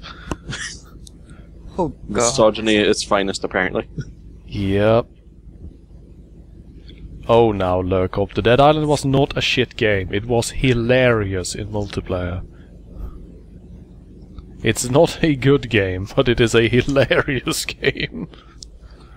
Apparently, Future Friend says it was made to be a good conversation piece. Yeah, put that up and all of your conversations will start and end with goodbye, and then people leave. Or sometimes even, oh god, what the fuck is that? Get the fuck out of here. Man, seriously. Just have, seriously, people that have that sort of stuff standing out in the rooms. I mean, come on. I realize that this is your castle, so to speak. But I'm not entirely, you know, comfortable surrounded by half-naked PVC figurines. I know, it's not you, it's me, but it's still you, in a sense. Sometimes you have to warn if people actually expect other people to come into their rooms. Yeah, and of course, as Lurkopter brings up, we simply cannot forget that we also have the teenage girl whose father dies horribly, and then when she goes up to help some people, she gets raped.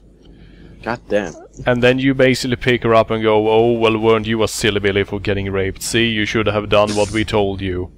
What the hell? And that's basically the moral of the story, because she goes against the protagonist's advice and tries to help some bad guys, and she gets raped for her trouble. And it's basically the only mention of sexual violence in the game. It's just pretty much out of nowhere, and then she was raped. And then they just move on. I think I'm kind of glad that I didn't play this game now, because I don't think I want to vomit. Did Buckley write that submission or something? Like, seriously? If shit like that was going on, you would think that other people would have talked about it. I had never heard of that shit. I assume that most people probably didn't get that far. Probably. If you were playing it single player, I would be very surprised if you actually got that far.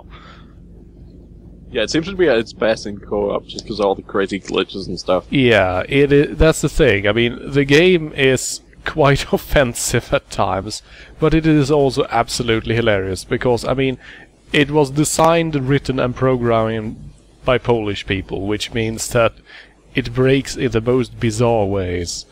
Wow.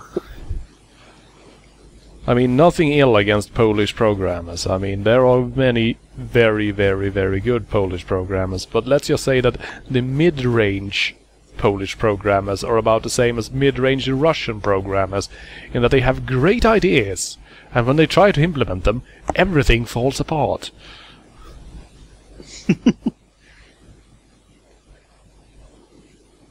But still, it gives us hilarity, like that video of the puking zombies, which I have in my favorites on YouTube because it's so good. Because there are basically various elements that can be used on weapons and environmentally from barrels and stuff. And there are a couple of poison barrels standing around, and some zombies are basically clustered around them. So they're standing there puking endlessly. And since they're busy puking, they don't care about the player. And the video just begins so beautifully, because they're walking around in the sewers and suddenly just repeated over and over again from several people. It's just like an entire room of people just standing there hurling in the distance. As it gets closer, it gets more and more frequent and more hurling.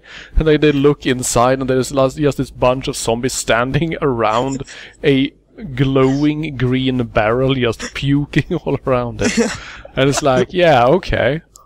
It'd be funny if they were puking into the barrel, and then it was basically you had a barrel of not only poison but also zombie puke, or maybe the zombie puke is poison. Actually, that's so that's the thing. Yes, actually, the zombie puke has a poison effect as well, which means that if the zombies puke on one another, they will keep puking forever.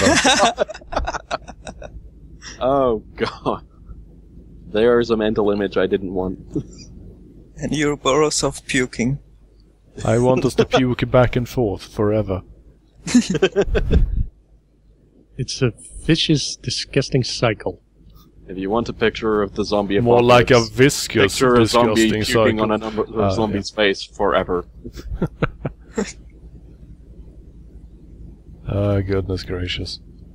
I've been thinking about streaming that game, but I really need a full team of people to play with. Especially if we all take the big racist black guy. Oh god. I mean, that guy is great. He is a poor, disenfranchised black person from Norlands. And that's how he pronounces it too. Norlands.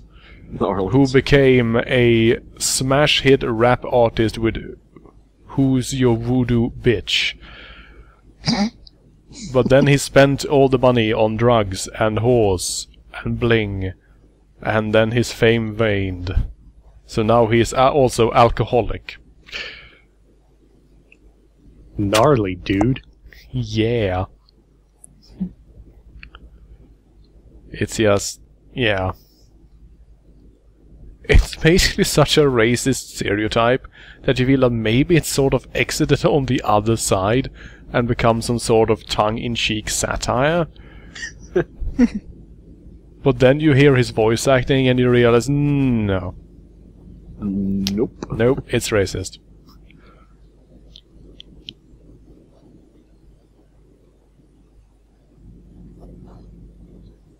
And yes, future friend, we are talking about playing Dead Island co-op. I don't have that game, so not quite sure if I want to spend the money on it. Maybe someone has a few gift copies left from the 4-packs. I don't have the game either, so future friend, if your offer from the Christmas thing is still up. Nope, still just not bad yet. rats. Yeah, he's just gonna give you bad just rats. bad rats.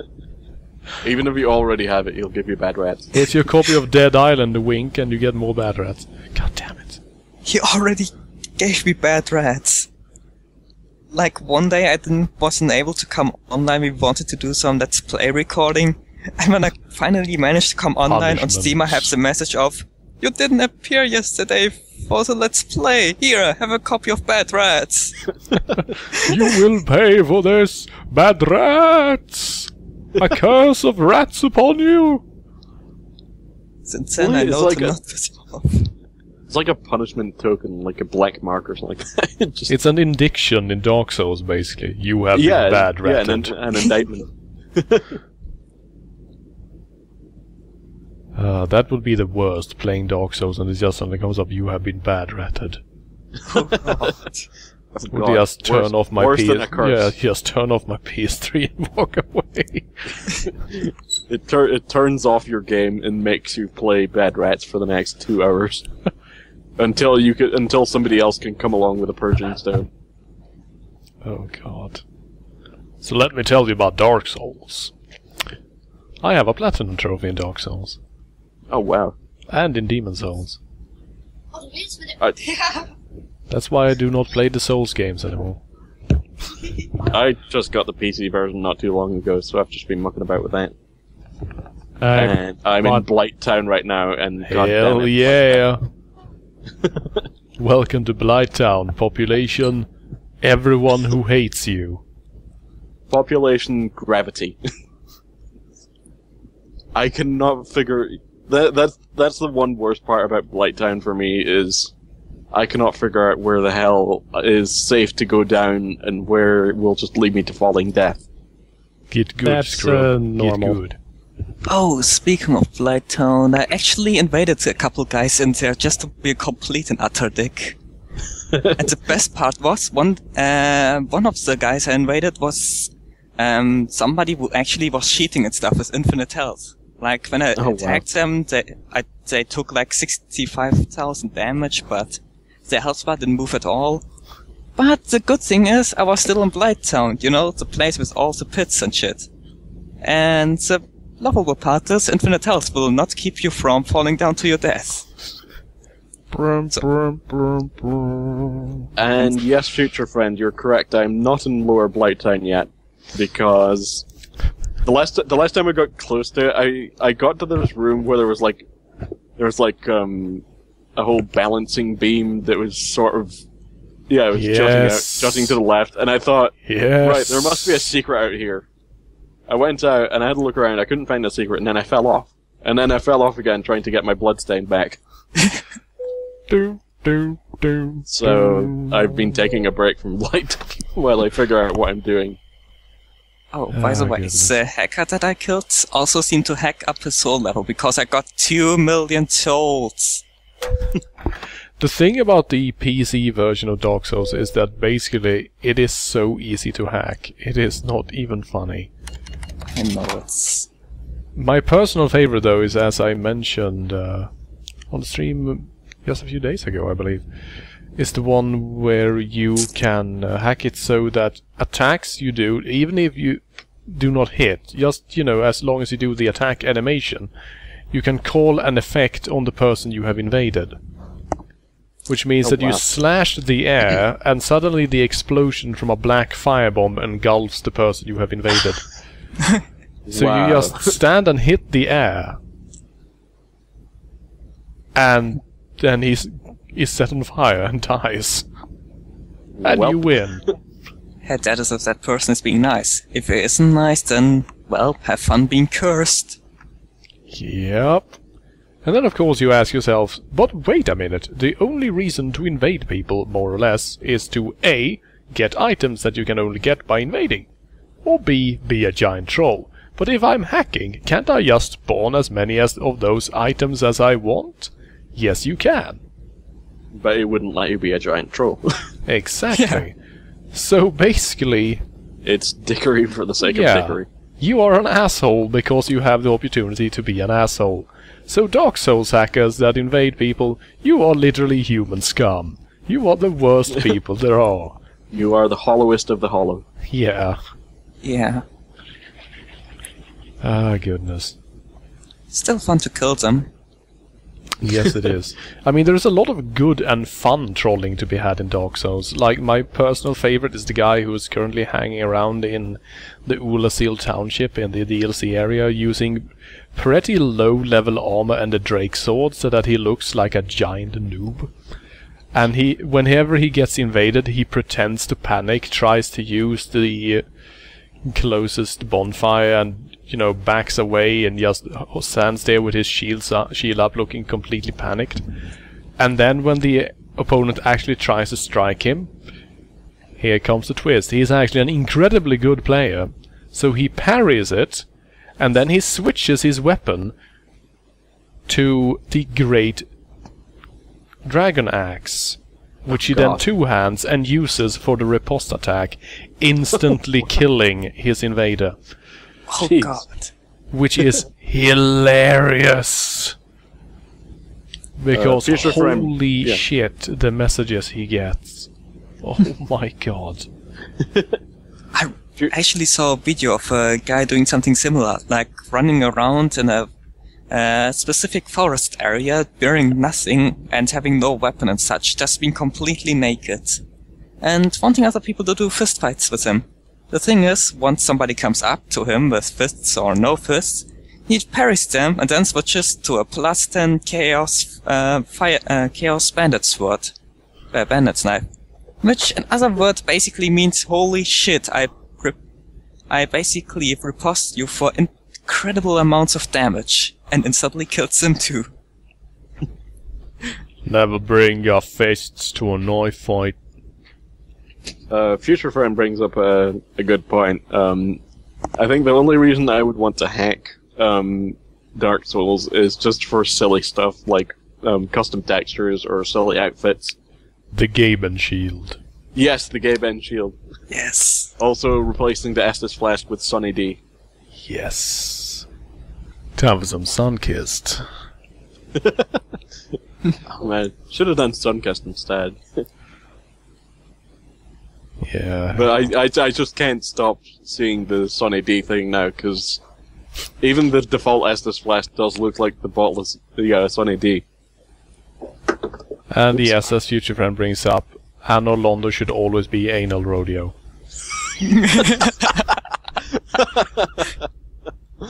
God damn it, I'm never gonna get that out of my head now. Nor will you actually escape the anal rodeo once you get to Ornstein and Smaug in New Game Plus. Fuck that noise. Oh, what fun it is. Another fun thing to do, by the way, is dress up in full Silver Knight armor and Silver Knight equipment, and then you stand inside the Anno Londo castle where the first Silver Knight appears when you leave the first bonfire. That's great fun. Because Oh. in roughly 90% of cases, people will run straight past you thinking you are the Silver Knight. Yeah. I actually did stuff like that too, like dress up as the guys in that forest area, pretending to be them, and such. All people ran past by me, except that one wizard guy who had like a spellcast that homes in on you. So he appears directly behind me, casts that spell, and wants to run around looking for me. But since I'm already standing there and impersonating another person, I get hit by the wall spell attack. And he just looks at me, is like, wait, what? Wait a minute.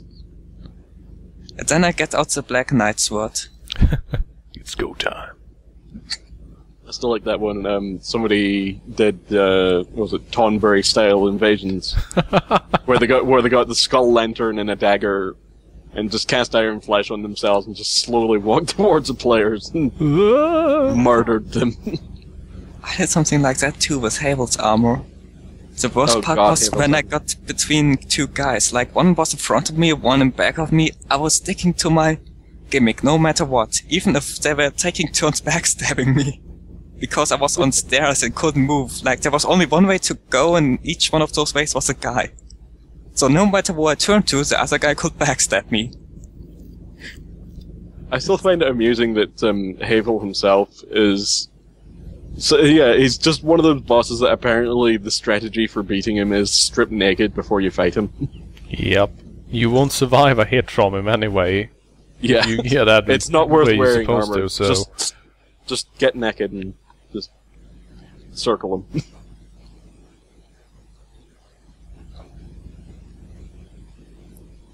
Future friend, yes, he is a big fat liar. How often do I have to tell you?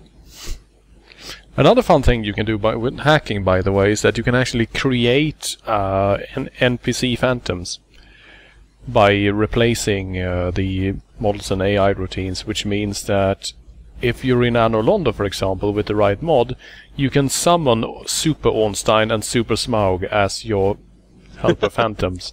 And then you get invaded, and then you just stand there and laugh, and laugh, and laugh, and laugh. Oh my god. And then people send angry messages saying, fuck you, hacker. And you just keep laughing, and laughing, and laughing. Go screw your shit, asshole.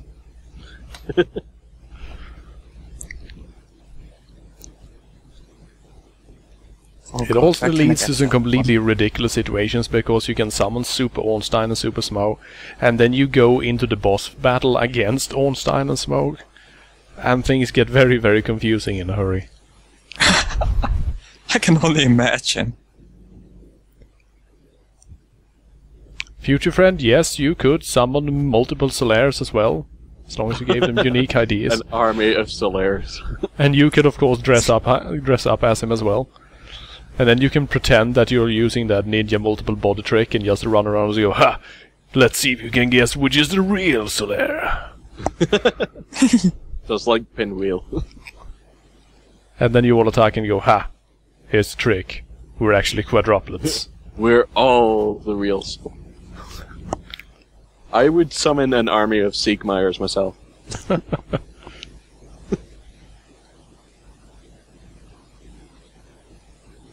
Just dozens of onions bobbing around Yeah, in just the boss battle. Just dozens of onions and just enclose them in a circle and just don't move. Don't move for them. Just when they try, you know, it's just like This is my onion armor. It has layers. It's like, come on now, let me out. Nope, still closed. Still closed. God damn it, Sigma, you are a terrible guy. He doesn't do anything until later on. Apparently And he then- sleeps standing up as well. Yes, yes, he does. And the best part was that he decided to fall asleep standing up in the middle of, I don't know, a lake filled with poison. Yeah, standing asleep in the poison swamp. Whoops. Lurkcopter brings up a good point. I have heard a lot of people compare Siegmeyer to Winnie the Pooh, basically. I honestly can't argue with that.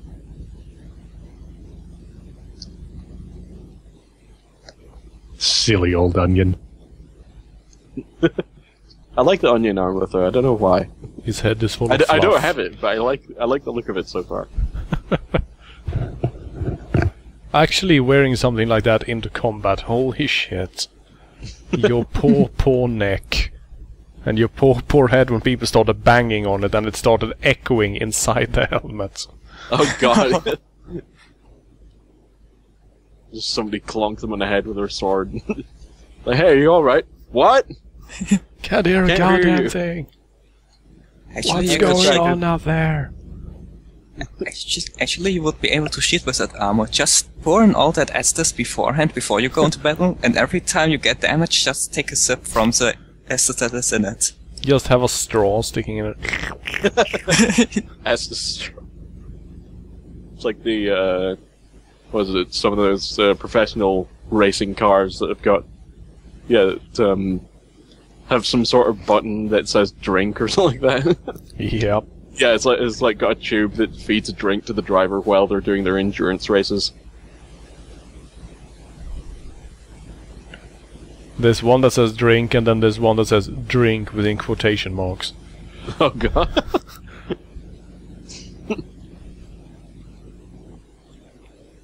And we all know what's in the second one. Uh-oh. Sunkissed. I knew it. Sunkissed is all along. basically, yeah, Sunkissed is basically the that's always the joke.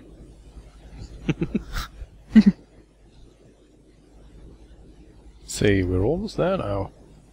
Doing good time with that. The A720 apparently. I have no idea what that is. This doesn't look very much like Scotland though to me.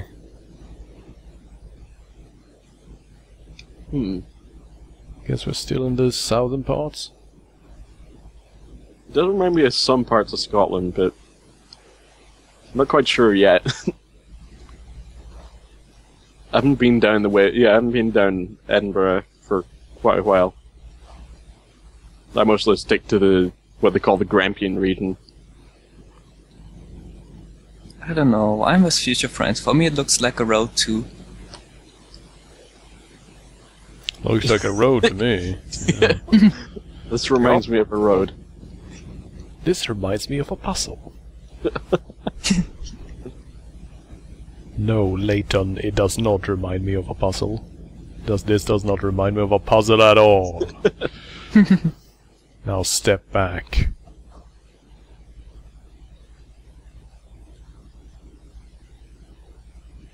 Man, just how annoying would it be to be friends with a guy like Professor Layton, seriously? You're like, wow, this is an emergency, we have to do something about this. Yes. This reminds me of a puzzle. And you're like, no! God damn it!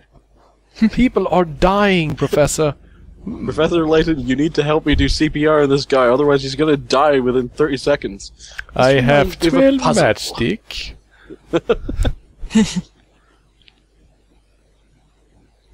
Ah, goodness. Future friend wonders how Professor Layton would do pickup lines. He would just solve a puzzle and then he would magically be in bed with a woman, most likely.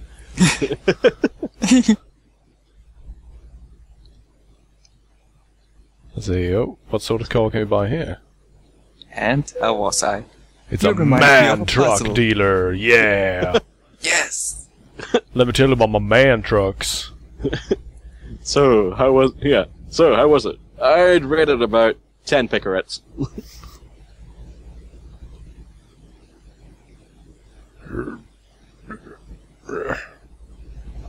Huh. Apparently I've delivered here before. I have no memory of this event. Professor Layton does not have a PhD at all. In fact, since he's not working for a university, he's not even a professor.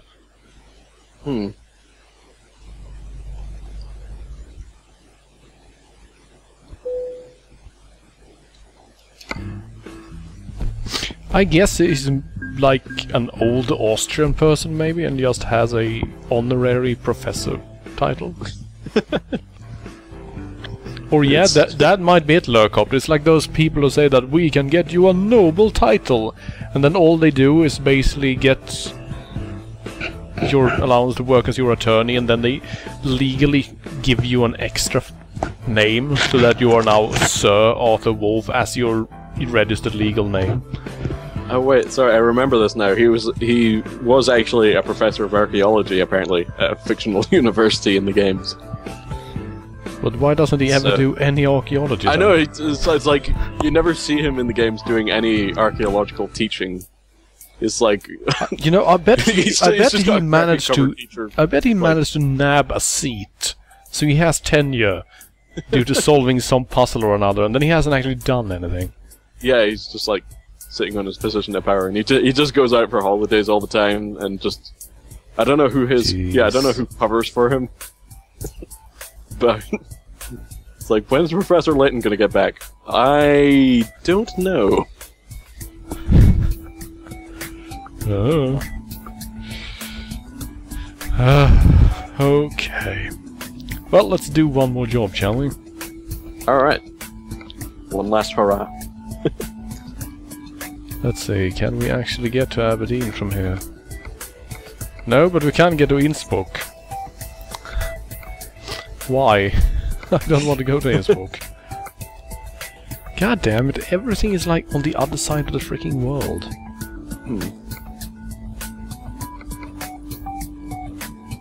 What jobs are there in Aberdeen? Let's see. Bringing heavy metals to Mannheim. And pesticides and diesel and fuel tankers. Oh wow. A ventilation tube. The hell?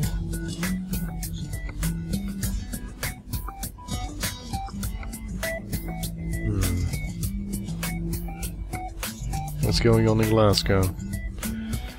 Bring shit to Linz. I just want to go to Linz.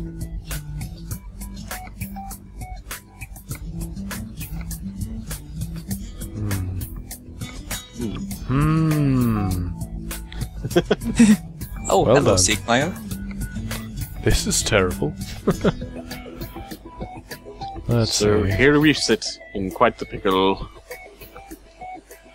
So what's going on at our garage? What is Henry doing? Henry is on duty. I know he's on duty, but what is he doing? He's bringing a pressure tank from Glasgow to Amsterdam, apparently.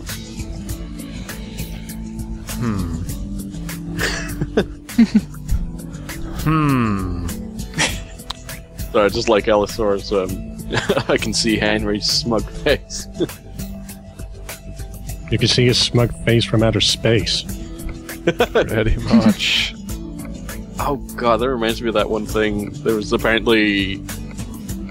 I can't remember what exactly caused it, but somebody encountered a glitch in Mountain Blade, where somebody's face replaced detector for the sky. Yes, I've seen the That was screenshot. scary as hell.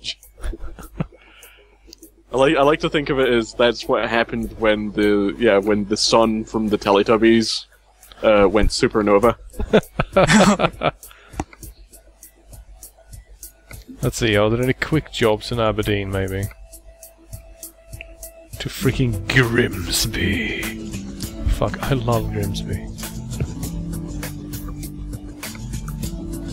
Let's see, something going to Aberdeen would be something neat.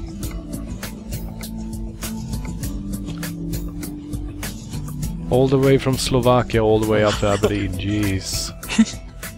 Jeez. There are a lot of quick jobs though. There's quite a lot of pages on there apparently. From Southampton to Aberdeen. Actually, that's what sounds sort of neat. Let's do a south to north run. Yeah, that sounds good. Of the UK. Cross country. Cross country driving over the UK. What's being delivered? Sawdust panels. Well, at least it's not explosives. I was still kind of surprised that, like in the first episode that I saw, I was kind of surprised that Aberdeen would actually have that much explosives available to them. This is like a massive truck of explosives. It's like, what the fuck? I don't think it's even legal to transport that much explosives in one go. I mean, Yeah, at least not without a sizable escort. Especially not in Scotland. I've never... having been on the roads quite a bit, I've never once seen an explosives transport. They usually anywhere. drive at night when it's slippery. They just slink through the night when nobody's looking. That's actually what they do, though, interestingly enough. It's the same way that combine harvesters generally get on the road and do most of the work at night, the really big ones, because they're pretty slow and they take up the entire road. So you can't really transport them during the day. Anonymous7719 says, how come you have to do quick jobs to get your first truck? But Henry needed his own truck before he'd even work. Because he's an asshole. He's a sponger, is what he is. Yes, he is. Fucking hell, Henry. The Hate worst you part, so it much. works. Yes, it does. Alright, Oh, I will God. be back in just a second. Oh, Henry, will he ever get good? Get good, Henry. Get good. Ugh. Why? I'm already transferring goods. Slowly but surely. And being incredibly well paid to do so. Fuck you, Henry.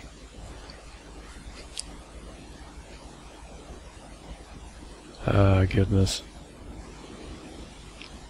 And the worst part is that the key to making the millions is actually hiring as many drivers as possible. Because they will basically take care of themselves and guarantee a certain amount of money per day.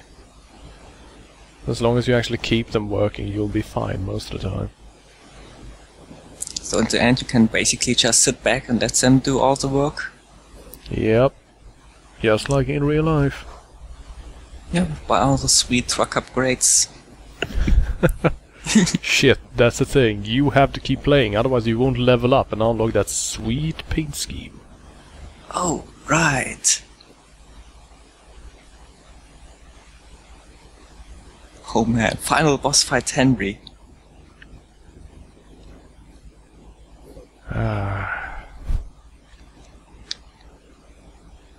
Problem is, you will never get to fight him because he's not really working. I was about to say. It's like those MMORPG bosses that only spawn once every 72 hours and are only around for 15 minutes. Yep, you get to like the boss arena or boss road or whatever, and it's like, well, in 10 hours Henry will be here, so just wait. God damn it. I still honestly can't understand how that was a thing back in the day. When people thought like EverQuest was the greatest MMORPG ever, and you had like 400 people spawn camping boss monsters, and it spawned and everyone just desperately rushed towards the bastard hoping to be the first to land a hit. Holy shit. Yeah, that was a thing back then. Yes, it was. Yes, it was. And some of them had like respawn timers of in excess of 24 hours. So if you didn't get it, well, sorry, asshole. Also, I have no idea what was going on with that truck, but I'm just going to pass him. Well, there was just one car going in the wrong direction. I don't even care. I'm not stopping to check. I'm leaving. Just go. Yes, just go. Before they notice you. Well, I'm not driving my truck right now, so I can probably get away with it. I'll just falsify the schedule report and make it look like Henry was driving. That'll actually give me a reason to fire him. Yeah. That's a good thing about driving other people's trucks. You can just do as much damage as you want, as long as you get to the end, it's alright. Well, you get paid less if the cargo gets destroyed. Well, not completely destroyed, but damaged, but still. Like, holy shit. Paying my truck for the first time from like 25% damage, 10,000 bucks gone. I'll never let my little sister play ever again. Well, to be fair, it's kind of my fault for when we were on the highway and such, and we drove past the point we were supposed to take. I was kind of like, oh shit, we passed that. Quick, turn around. She just did a handbrake pin turn in your truck on a crowded freeway. Yep. The car got kind of in the way. Bit of a jackknife there, sir. Or when we were on the road, just like this, and I was like, hey, this truck in front of us is kind of slow, pass it. I couldn't see what was coming in front. Okay, from this I've learned this much. Your sister is probably a better driver than you are. Stop instructing her. Probably. Oh, and I'm back. goodness. Welcome back. So we're stuck behind another truck in foggy weather with plenty of rain. So let's go for it. This seems like typical Scottish word. Scottish? I've suddenly lost my word making.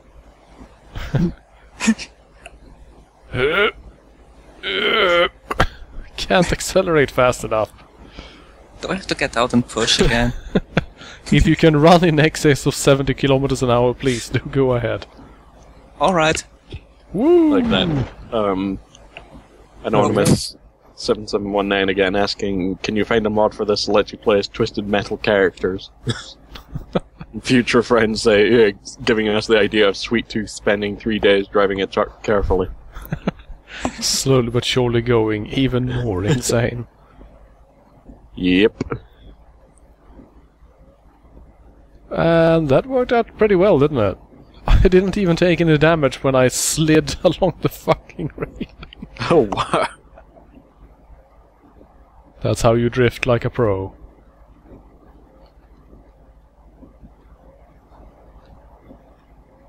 Put the lights on as well. So, I don't know, Euro Truck Simulator 2 Aberdeen Drift? Yes. Grandian Drift. The simulator game isn't true to life. There is no visual confirmation that you haven't showered for 10 days. Come on, we just have to get outside, it's already raining. It's done. This is the most anemic fucking horn ever. I didn't hear it, but I probably will hear it once this is up on YouTube.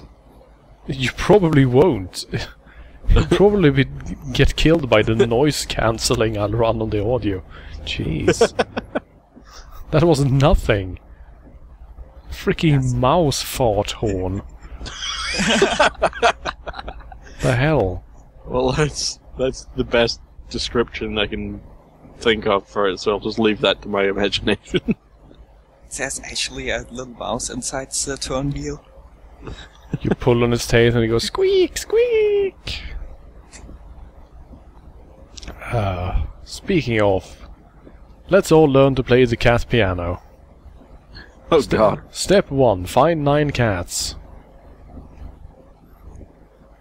Make sure that these 9 cats all have voices that are in a slightly different tone, from high to low. It might take a while, and you're going to have to stab a lot of cats in the tail to make sure that you find the ones that sound right. But this is a very important step. So don't shirk. Stab hundreds of cats in the tails. Make sure that you test them repeatedly. Also, never stop running from PETA. Or the RSPCA. Never look back. Then once you have in your 9 cats, you put them in the piano. And then... question mark profit. More like jail time, but yeah. Elfstore says, need for truck, Aberdeen Overdrive. I always wondered why there weren't more racing games based in Scotland. The interesting we have some pretty twisty roads here. Yeah, you have some amazing nature, if nothing else, with these long, winding roads that descend into valleys and go over mountains and shit. Yeah, it's amazing. I always like the area around the Spittal Glen Shee. It's like there's a ski resort somewhere up there. And the roads around that area are fantastic. But I suppose it's not exotic enough. Yes, the anonymous user says it would distract from the cars. But I don't care, I like the scenery. It's a damn shame that Test Drive Unlimited 2 had such a super shitty story and progression with the most ridiculously rubber bandy races I have ever played. Oh my god, I know. Because it was I actually wanted to like that game. I wanted to like it, but it just wasn't gonna do it. No. What they actually expected you to do to play the game was shit. It was really fun just driving around like a maniac in various cool cars, though. Yeah, I liked just mucking about and driving about in cars, but... Finding all the pieces to finally unlock my AC Cobra, hell yes. They didn't have any Mitsubishis, so I was really, really upset with that. Like they had the Subaru Impreza, but they didn't have the Lancer Evo. I'm like, wait, you can't have a racing game that has an Impreza and not a Lancer. Like those two are rivals. They need to be together.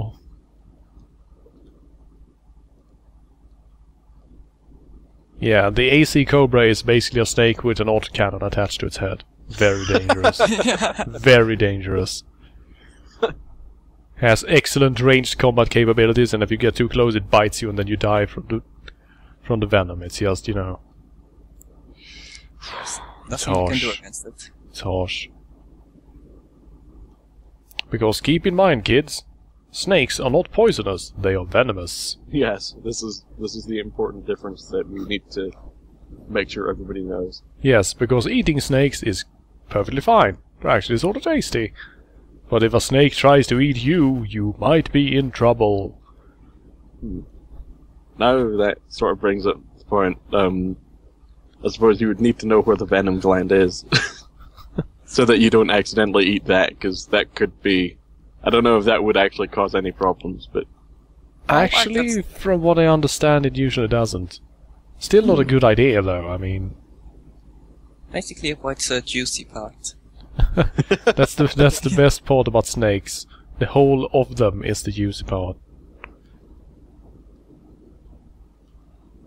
I've now learned more about snakes than I ever had. Did you know that snakes actually do not have tails? That's another thing that I've suddenly learned. Well, I guess since their whole body is kind of like a tail, it doesn't count. And the future friend bats it out of the park with, "Did you know that snakes can bite?" Oh my god, they can! We're doomed. Oh my god! Oh god, it all makes sense now. Oh god. The only thing is, we have adders up here, but we don't have any subtractors. Yeah. It's a damn shame. Mathematically unsound, that. Yes, mathematically unsound. We can only keep going up and up and up. This is the real cause of inflation in the UK. All these bloody adders. That's why Ireland is doing so well, because they have no snakes at all. Oh, St. Patrick, you were an economical genius. It reminds me of an old joke that I heard. What did St. Patrick say when he drove the snakes out of Ireland? I do not even dare guess. Are you alright in the back there, lads? Oh, God! Oh no! Oh no, I've killed him. I'm just going to drive into something and explode. Crashes just because of the joke. The joke killed him. Jesus Christ. The joke killed him almighty. before the collision. I know, I'm sorry. My birthday is actually on St. Patrick's Day, though. Which is great, because that means that I get free beer as long as I go to an Irish pub on St. Patrick's Day. Nice. Problem, I'm allergic to alcohol and I hate beer. Oh Oh, god. nice. I don't think I'm allergic to alcohol, but at the same time I don't find it very pleasant to drink. No true Scotsman, TM.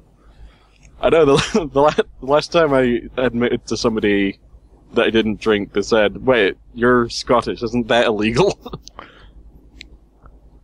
I thought the whole drinking thing was an Irish stereotype. It's... Well, this is another common stereotype. Now, with the see, UK, you don't understand. You don't understand. The Irish drink whiskey. Scots drink whiskey. See, it's spelled differently. See. Yeah, it's spelled differently. But yeah, it tends to be a British stereotype that Scotland and Ireland get sort of mashed up together into one country, and nobody knows which one's which.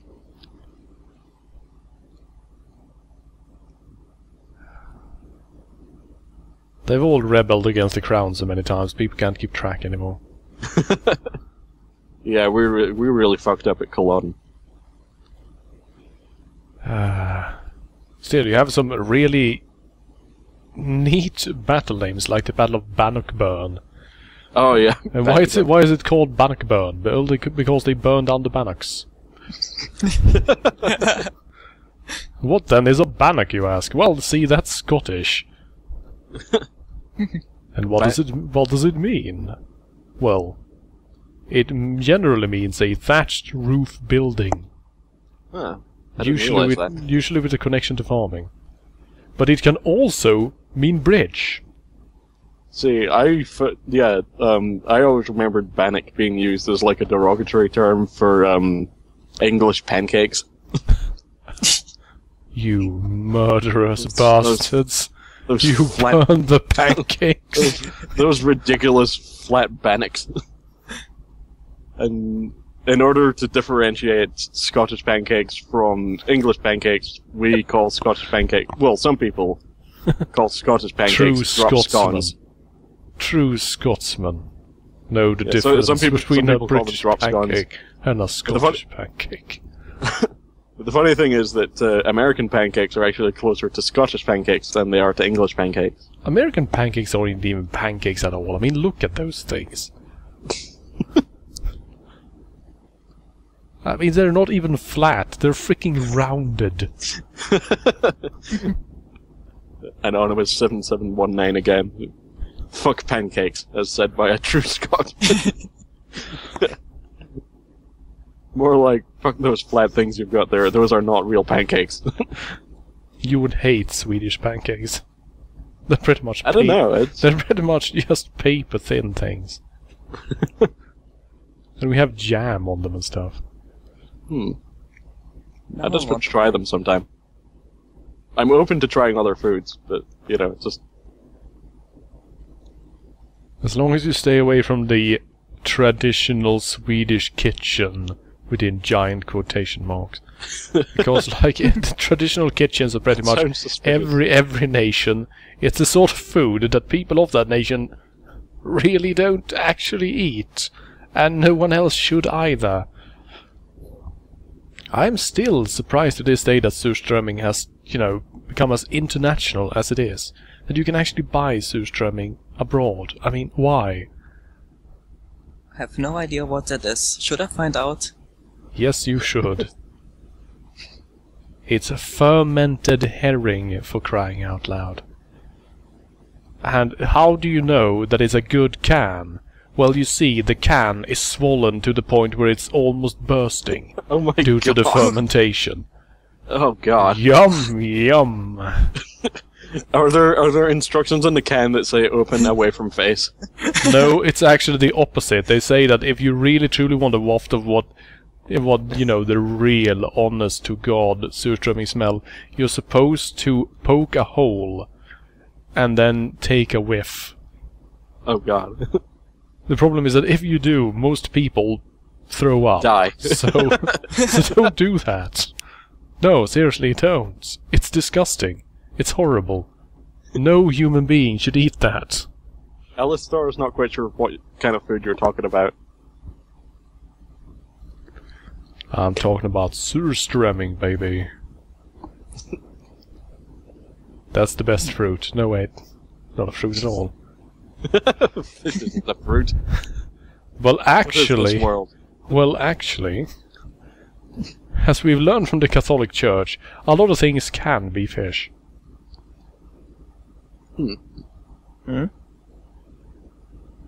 You didn't know, because there are several animals actually that were stated to be fish, so that you will be allowed to eat it during, Wow. certain religious periods where you were not supposed to eat meat and so on, so they actually registered certain animals as fish. Yeah. Loophole. Yeah, it's pretty much the most insane loophole ever. This is almost as ridiculous as that thing I heard about U.S. Congress declaring pizza to be a vegetable. Well, you know. I mean, I know, like, pizzas have some tomato content in them. It's basically so that aren't it's tomatoes basically that supposed to be schools fruit? can do some. Let's see. Lurkopter, what were some of those animals that the Catholic Church stated were fish? See, here's the thing. I'm trying desperately to remember, but I honestly can't. But if you Google that shit, TM, it should pop up. And if you can find it, please do let us know in the stream chat so I can say it out loud, because it sort of annoys me that I've forgotten. Anonymous 7719 helps to perpetuate pizza the classic. pizza is actually argument. a fruit. I know. Yeah. I know. A lot of people think it's a vegetable, but it's actually a fruit. I know. That's the confusing thing with tomatoes is,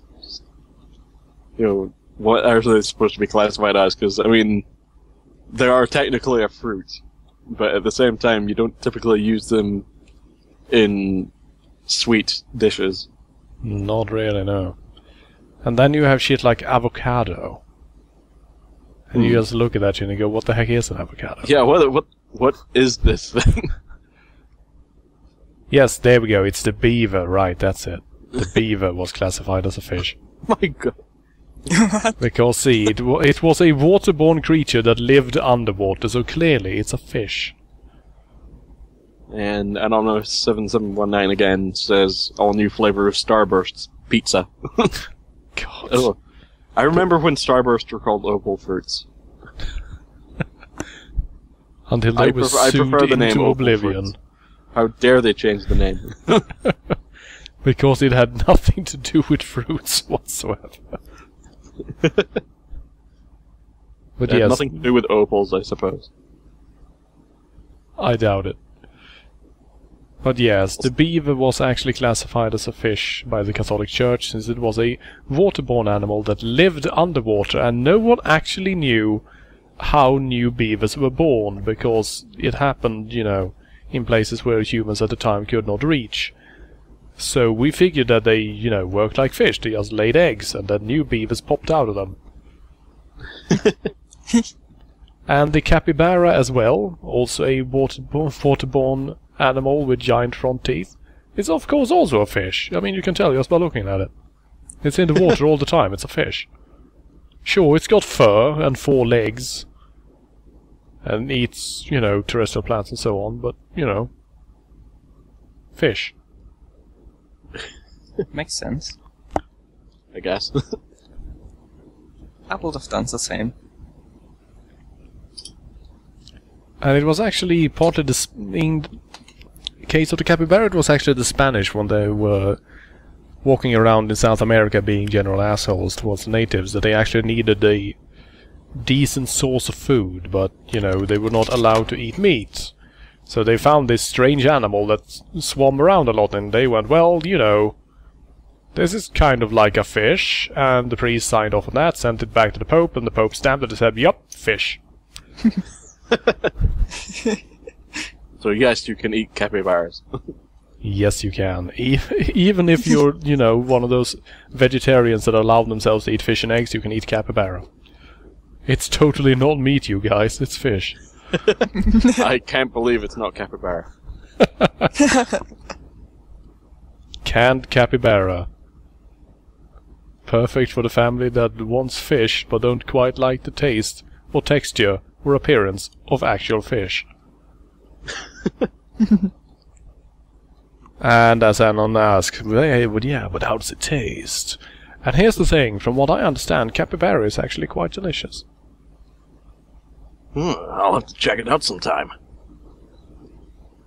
Man, if there was any sort of hunting in Peace Walker, I bet my ass that Big Boss would have run off after a capybara and just disappeared into the jungle. Apparently the muskrat is also a fish. Well, of course it is. Stop being silly. What? What else would it be? Look at the thing. Oh my god. It has musk and rat right in the name. How can it not be a fish? Fish have musks. Rats? I don't even know. Rats are sometimes in water, I guess? Bad muskrat, aka surströmming. Oh god. Bad muskrat. The 3 muskrateers. Don't give future friend any ideas, he will send me that. Bad rats fishes. That depends. If No, they're rats- if they're rats- muskrats, then yes. Rats are bad fishes. You got the words wrong. There we go. God damn it. Oh, damn it. Too late, already making bad muskrats. Well, Welp. Going fishing for muskrats. Good luck. And another speeding offense, but I don't even care anymore. Fuck the rules. Yeah, the thing is that the UK is really, really harsh with its traffic laws, both in real life and so also in the game. And they have traffic cameras everywhere. So people... Except not so many in Scotland, apparently. Well, they know there's no There- point. Yeah, there aren't a lot of speed cameras in Scotland, but the ones that the ones that are there are very secretly hidden. Except they have a sign that says speed camera ahead, but it's not obvious where it is. They've just sort of disguised it in the trees somewhere. That owl sitting in the tree is actually a camouflage speed camera. Exactly. That beaver holding a camera is actually a fish. Oh no. Underwater speed cameras. Goodness. Occasionally you'll get the occasional speed camera van, just lying at the side of the road waiting to shoot you A with a speed gun. mysterious black van without any without the signs. it's clearly marked police van, but I can imagine that now. They just had a truck lying at the side of the road with all these suspicious-looking holes in the side. Just occasionally you see a camera lens come out. The flash of a lens. The flash of a speed camera. You immediately drift your car and spin it around so that the Everything registration drifts. sign on the back of the car, which is a completely different sign, is revealed instead.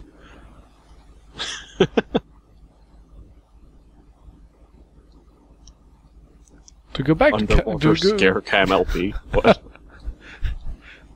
Please, just try to ignore future friend. He has weird ideas about rats. Yes, he has bad ideas about rats, I think. You could I guess. say. You could say. Well, let's go back to capybaras. Let me tell you about capybaras. Capybaras are incredibly pleasant creatures. Among other things, they're actually the largest living species of rodent. They are also very, very family-oriented animals. They live in large groups, really enjoy water, and are incredibly nice pets. Because they are fairly clean, they are very easy to train to stay in certain areas. They eat pretty much everything that you expect a rodent of that size to eat. They're pleasant, enjoy the company of humans that they have gotten used to, and they don't make much noise. Oh, cool. I've seen some pictures of capybaras before. It's just lying on its side, all chilling out, while somebody just... Yeah, and that's the thing about capybaras. They do enjoy chilling out. They look chill as hell, and they chill out all the time. Yeah. And when they're not chilling out, they usually go for a dip in the pool. Swim around a bit.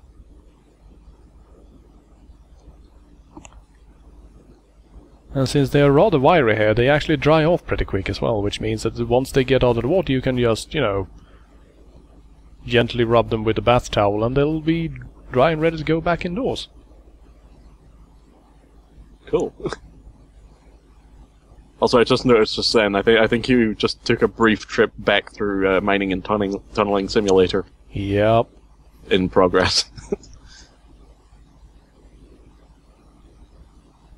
Speaking of Mining and Tunneling Simulator, I find it amusing that is still one of the videos that gets the most views on my channel. The glitches in that one were crazy. And I still get angry comments about people telling me that I'm not playing the game right, and that they can't believe that they watched the whole thing, and that I don't understand, and I'm like, guys, the entire fucking hill became invisible. Okay? It's like... nothing. You can criticize me as much as you like, but I mean, there is plenty of physical evidence right in front of you that the game is shit. Yeah, I really don't think it was your fault.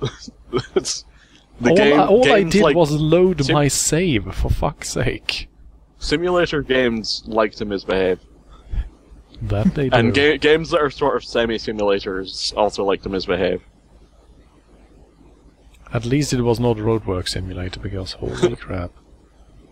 Briggs of Rod is a very strange game. It's almost a simulator with the whole physics type thing, but the rigging of the trucks and everything is just so weird. Yes, Overfly, we're doing a quick job right now, so we're driving a man truck. Because we're manly? No, because I'm Wolf. And the logo for man is a wolf. It's man versus wolf. Yeah. Man wolf. A wolf man, if you would. All man truck drivers are actually werewolves. Morris 11. Instead of the Birdman of Alcatraz, it's the Wolfman of Aberdeen. Do you actually have any cryptozoological creatures at all? I don't know, actually. We've got to look that up. I mean, obviously there's the Loch Ness Monster. Yeah, I mean, everyone's heard of Nessie. I mean, that's almost not fair. Yeah. If you're Scottish and we ask you for cryptozoologic, you cannot use the Loch Ness Monster, because that's... Come on. Yeah, That's like being Romanian and people ask, do you have any legends around there, and you just grin like an asshole and go, Dracula!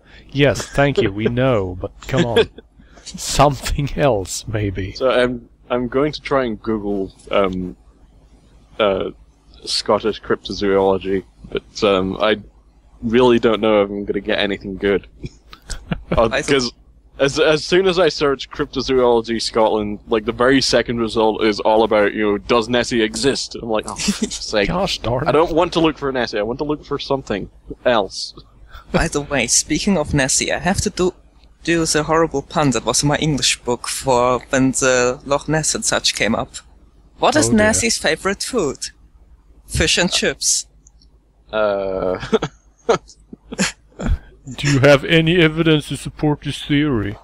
According to my hypothesis, the Loch Ness Monster clearly subsists on algae.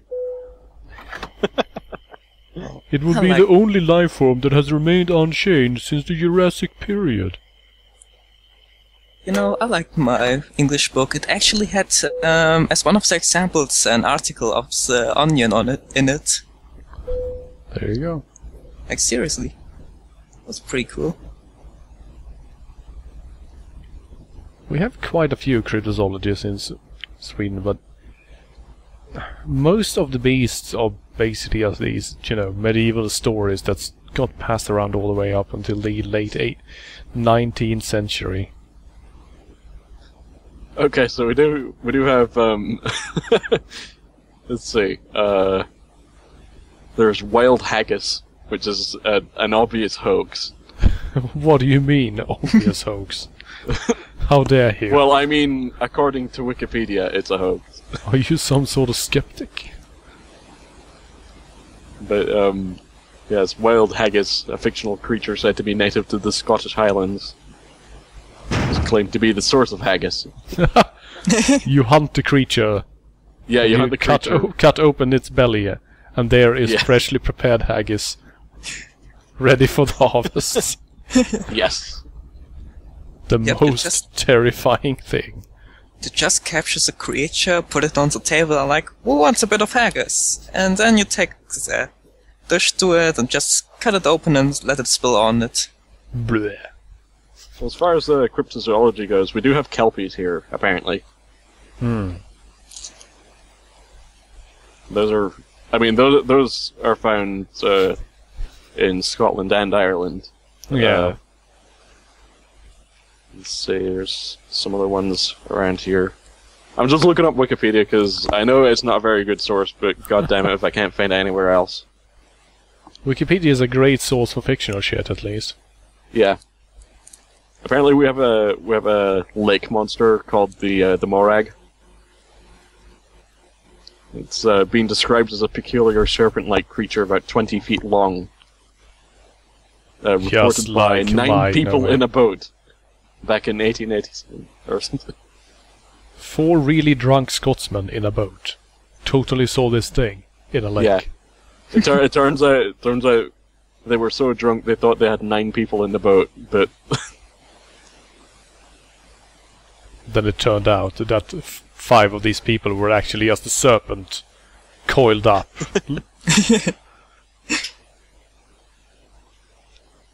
That could happen to anyone.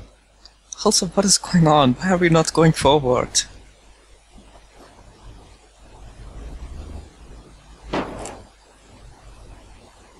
oh Yeah, god. now that we start driving, everybody else You're starts having trouble driving. with traffic there, it looks like. Be careful. Haven't even reached Aberdeen yet.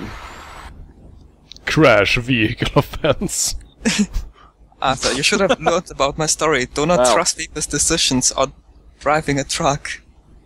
Okay, so some of the scenery feels familiar, but at the same time, I'm not quite sure. I suppose they did have to make some concessions because of the whole scaling down thing. Yeah. Imagine if they took the scaling down thing very seriously and made like small trees and shit. Like the truck's exactly the same size, but all the trees are tiny. giant man truck in Scotland. The giant super truck from outer space. Delivering all the shit you need. It came from the A9. But it was roughly 30 minutes late due to traffic. Oh god damn it. So right, about Swedish cryptos. Well, we have this mysterious hog with razor-sharp hair on its back. That... Is it blue? No. God damn it. I'm sorry. Also, Lurk Copter does point out some of the ridiculous comments that the mining and tunneling do. I have had a lot of fun with those. In any case, what this hog does is that it tries to run between your legs and uses its razor-sharp hairs to literally just cut your groin in half. Oh god. Like split your groin all the way up to your belly button roughly, and then it just lets you bleed out. Ugh. So if you come face to face to it, what you're supposed to do is squeeze your legs hard together and keep eye contact with it, because it will circle you for a while, but as long as you keep your legs tight, it will give up and leave. Does this in any way relate to anal rodeo, which we were talking about earlier? Yes. No. I don't think so. That's actually an enemy in Dark Souls 2. Yeah, basically imagine the boar from Dark Souls, only Oh, that God. it has a just giant spikes on its back, and then it goes for your balls. God.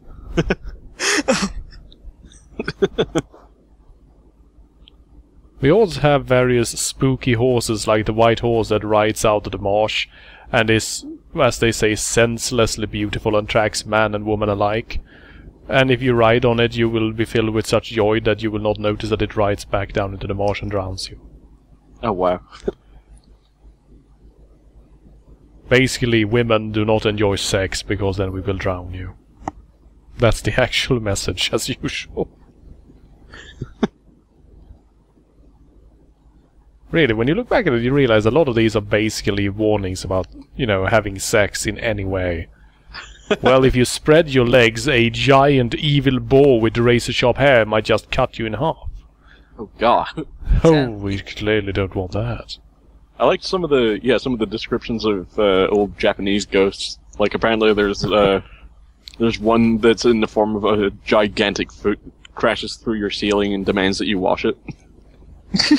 Basically, the entire Japanese mythology when it comes to ghosts is great. Yeah, I like the animated umbrellas, for example, that just jump around on one foot and then they lick you. It's like, umbrella, why are you doing this? What did I ever do to you? There's one that's not so much terrifying as it is just an absolute asshole. It's when you're asleep, the ghost will take the pillow from under your head and put it next to your feet.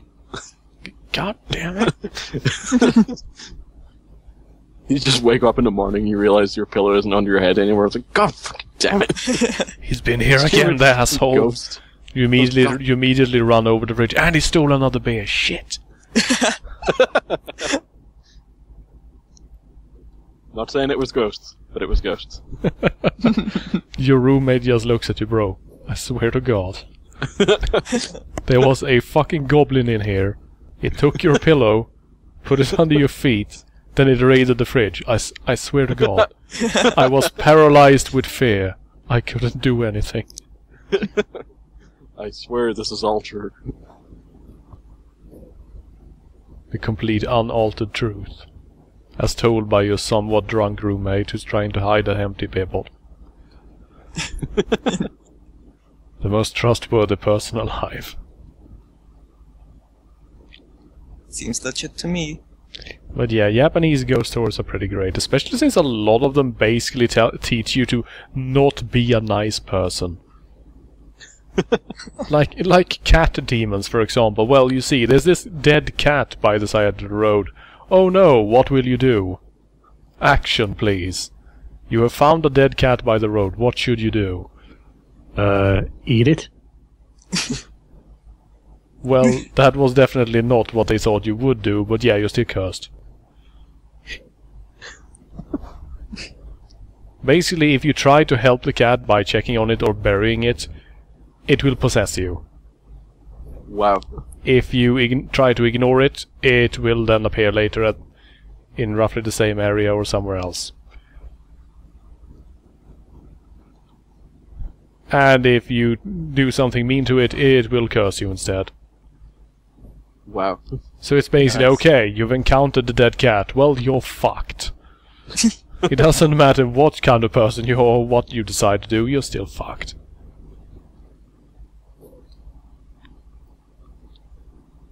Then Lurkhotter brings up Kappa. Kappa. They're after your spirit ball in your anus, bro. Don't turn your back on them. How'd it get up there anyways? Well, you see, you're born with it. Oh.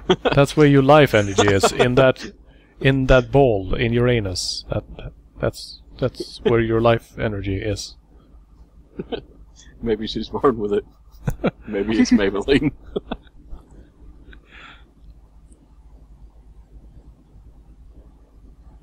But yeah, Kappa are a bit strange. They will ambush you and drag you down into the water, then they will shove their hands up your anus and steal your... Yeah. Yeah. Yeah. And they also like sucking your entrails out through your anus to get at it. Huh. However, if you face them and say, hey, you can't do that, then they will challenge you to a sumo match instead. Because Kappa really loves sumo. I like Anon 7719 again. The Kappa reaches into your anus and suddenly you and it both get destroyed by the Razor Hog. Battle of the mythologies. Oh goodness. But yes, future friend mentions Japanese mythology is basically all about dicks, butts and anuses. Yeah, pretty much. They are incredibly mythology in general is about sexualized. that. Yeah, in a sense. Wasn't there... Apparently there was that thing about the ancient Japanese farting scrolls. Yes. It's like traditional, yeah, like ancient Japanese art of people farting at other people.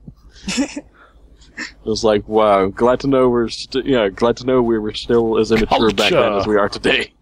Culture, my friend, culture. Culture.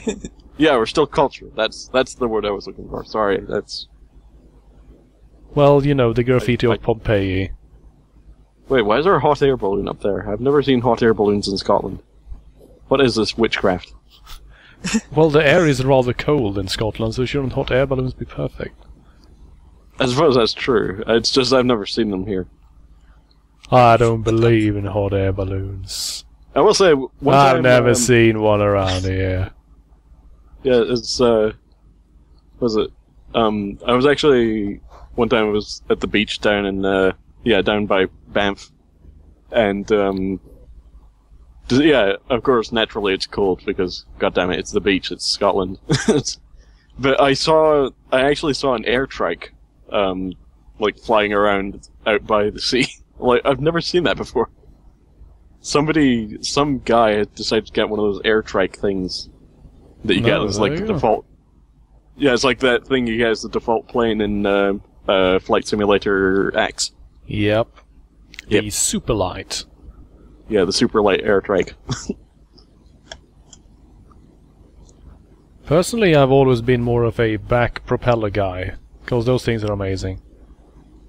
Yeah. You basically have one of those C-style parachutes, and then you have a giant engine and a propeller on your back, and you use that to fly. Wow. And you can carry yourself ridiculous distances with that thing, and flying at a height of roughly 3,000 feet. Nice. There was a guy who crossed from, I believe it was from Israel over to China, flying with one of those. And he says one of the most hilarious things he's ever done was when he was passing over one of the stands, I'm not entirely sure which one, and he was just following this long highway, basically, because he knew he was running out of fuel. So he would need to refuel soon, and the easiest way to fix that, of course, is that you follow the highway. Then when he saw a gas station, he just went down to land. So there's this poor attendant standing there, literally in the middle of fucking nowhere. Just one of those roads that goes straight through the country. The only building for like 40 miles in either direction. And then suddenly he hears this noise and he looks up, and there's a guy in a parachute with a giant propeller on his back that is descending, and then boom, boom, boom, comes to a running stop. When he just looks at you, and then he, just nods towards the thing on his back and goes, "Would you mind filling that up for me?" Sup? I need some fuel. You're like, okay, sure. And you fill it up, and he pays you, and then he starts running down the road. Yeah, he runs down the road and then takes off again. until the parachute starts, filling with air. And then he accelerates a bit, and then off he goes. It's like, okay, yeah, sure, why not? Anonymous 7719 says, and thus a new myth is born. Pretty much. I mean, imagine going home to your family and telling them about that in a place like that. You'll never guess what happened at work today. Yeah, in a place that, I mean, apart from that sort of technology, is basically still stuck in the 18th century. And you're like, yeah, a man came flying down from the skies and landed at the gas station.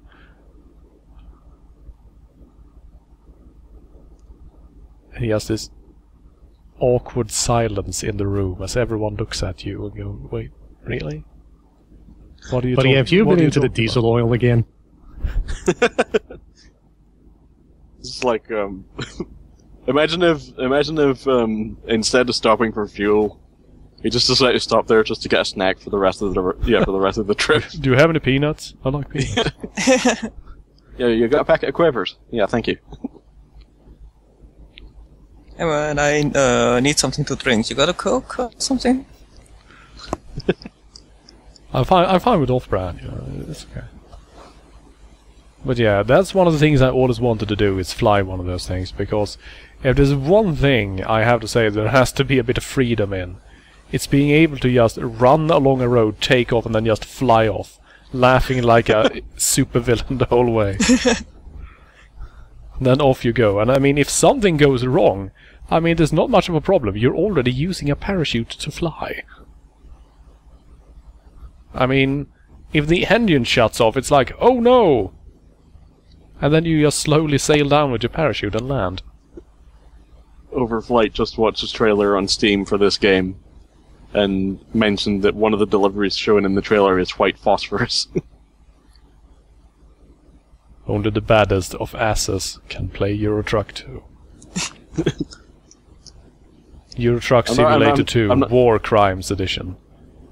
I'm not sure whether or not to believe Future Friend Essay. I don't think people would let you deliver a nuclear missile. Well, you know, the markets. And as long as you don't know, you know. Oh man, that reminds me of, was it Evocron Mercenary? Oh yes. And Evocron Legends, various space games. And I used to, was it on one of the like main multiplayer servers? Somebody taught me about a trading route where you could basically buy a bunch of nuclear torpedoes, and then go over to this hidden planet and sell them for a huge profit.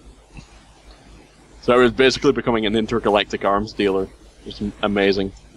And then you realize that the second planet was actually terrorist planets. My God. I don't even know what the second planet was. It was just hidden all the way off in uncharted space. Just floating around. My experience Like with you just touch down on their planet, land on their city, and like, hey, I brought some nukes. oh like, man, sweet. nukes, nice! Here's 10 million credits for you. Sweet. Just what we needed, thank you. My experience with Evercron Mercenary was cleaning a lot of solar panels. Oh yeah, that happens quite a lot. My experience with Evercron Mercenary was getting blown up by a guy who calls himself the Klingon. I see. Or I can't remember if it was Vulcan or Klingon, but he was he's basically like a player who doesn't say anything, and he will blow up every new player at least once on like one of the most active servers in the game. He has a list. It's like if somebody just logs on, he will hunt them down and he will kill them. Just as a way of saying welcome to the server. After that, he leaves them alone unless they decide to try and fight back. Seems like someone has issues with his masculine ideals. He was kind of like a Stig-like figure in that he rarely ever spoke. But one time I was trying to kill him, and he said something to me about using missiles. I'm like, okay, switch to missiles, and he still killed me. I'm like, okay, you got the eyes of a rookie. It's like this guy just talked to me, and the guys in the forum were like, no way, he didn't talk to you. He never speaks.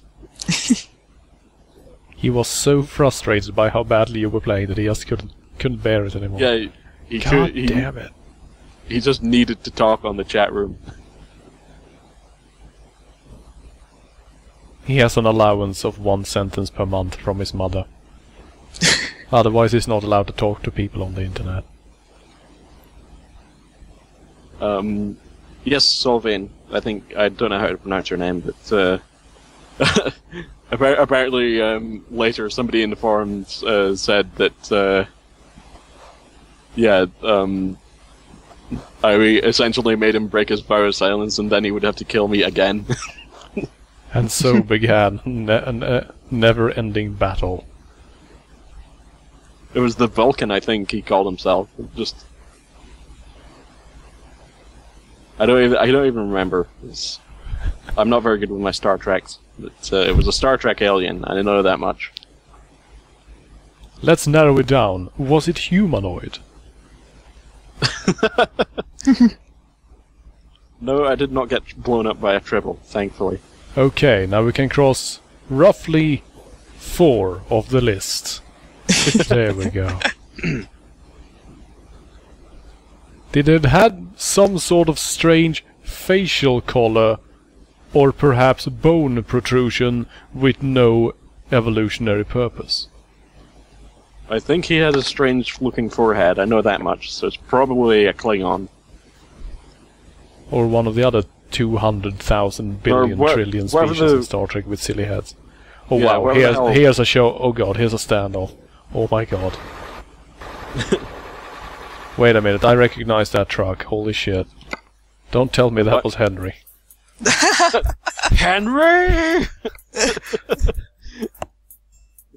The truck apparently was even braking like, oh god, is that See, my no. boss? It was the exact same truck he drives, but it was not Henry. Oh. Because he's actually down in Amsterdam right now. It would have been hilarious. You just get out of your truck and you go over and you yell at him. Henry, what the fuck? Henry, you're fired! This guy won't move! Henry, what the fuck are you doing? Yeah, he's not even in Amsterdam for his job. He's just lying. He claims he'll be there in 4 hours, but he's actually stuck in Scotland. Henry took the scenic route. Ferry? Fuck that, I'm driving. Ferries sink, bro. Boats sink.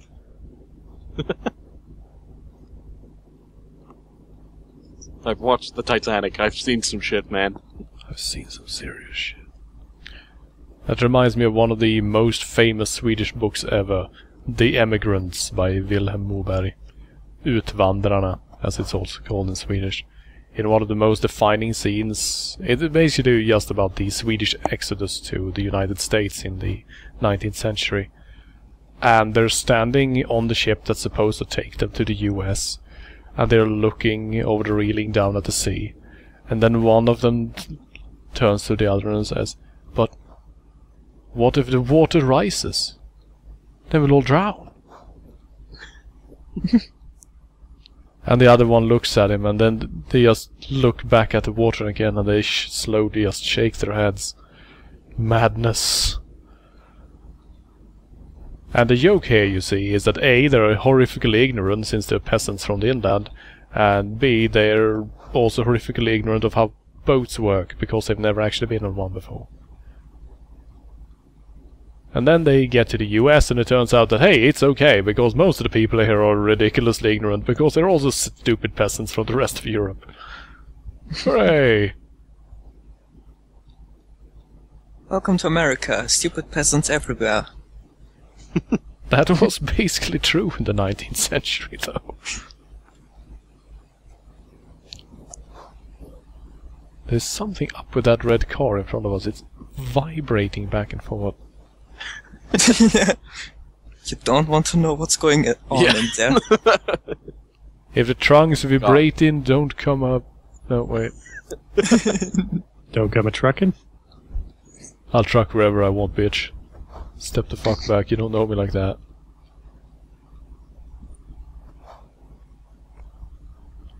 Well, the religious zealots were mainly in the 17th century, though. Haven't there always been religious zealots? Well, in terms of emigration to the US, I mean. Oh. I mean, religious zealots are basically one of those, you know, Booleans that never turn to false, more or less. There are always zealots around. Always have been, always will be, most likely. Yeah, it's one of those annoying things you can never get rid of. Great. Oh, great. Now the zealots are here. Great. Oh, The entire evening is ruined. sorry. Alright, go and slaughter another capybara. They will only eat fish, after all. But they are fish, what are you talking about? Seriously, I should join a religion that's not allowed to eat meat and only eats fish, and then I should start breeding capybaras. And if anyone starts any trouble, I'll just say, hey, you wanna argue with the Pope? You wanna argue with the Pope? I don't think so. The Pope's got a Just really like- big hat. He knows what he's talking about. You just like slowly infiltrate their religion and slowly rise to the top of it, and then you can define what is fish. Capybarianism. There we go. I think you've started a new cult. I've actually already founded one religion. It's called Otterism. Oh god. Oh god. It has the basic idea that people should be like otters. Cool, Oh, okay. friendly, hang out together, and of course go bathing. And also smash things with rocks. Yes. Smash Oh. your food with rocks, bro. Sounds good to That's me. part of the religion. I think And I'll yeah. become an authorist. Altruism is basically the best religion, because all it requires is that you be a nice person, and if someone needs a hand, you give them a hand, so that they don't float away on their own. Alright, so where can I sign Yeah, I up? can live with that. Also, the few religious meetings you have is basically that you go to the community pool, and then everyone swims together, and floats around together, tells funny stories. That's it. This sounds better and better the more I hear about it. Yeah, like, seriously, where can we sign up? And then you give me all your money and physical belongings. No. Oh god damn it. Oh, there's always Oh that. god damn it, there was the catch. There's always a catch, isn't it? No, but yeah, basically it's more of a it was just a joke that my mother and I came up with a few years ago. Yeah. Because We're I aware really of feel the that sort of we really sort of need a religion that has Jesus' view on Christianity. You know, how about you be decent to one another? God damn it! Without all of that other Christianity baggage that implies so goddamn much. Yeah. Basically, just be a decent human being. Thanks, bro. And don't forget to go to the pool and swim. It's great exercise. Yes, swim. I really need to get back into swimming. I'm not very good at swimming, but it's fun, so... As long as you float, as I always say. Yeah, it's... I can tread water at least, so... You know, I'm not gonna drown or anything. Wait. Solvane is asking the important question here. Are humans fish? If they swim a bit? Oh god. Well, Just realized. if you're asking because you want to eat a human being, then no, humans are not fish. God damn it. Curse has spoiled the We've game! ruined somebody's plans. Oh. Sorry, future friends, we're not gonna go swimming. Am I a fish? Dun dun dun dun dun. No, he is clearly a wolf. Yeah, I was about to say, goddammit, it's right in the name.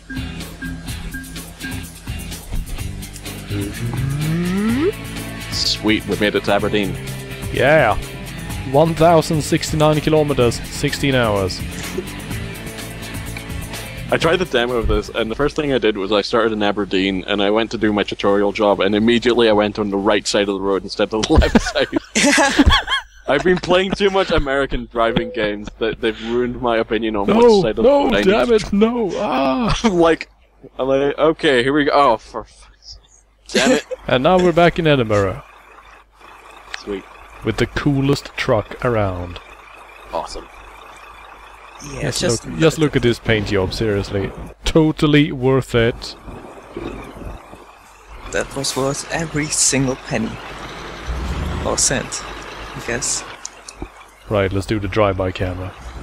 I don't think it even automatically updates. You just drive off. That's good. It's Silent Hill. It's just driven off into the mist. Oh, there we go. Oh. I'm gonna drive on Right. the sidewalk.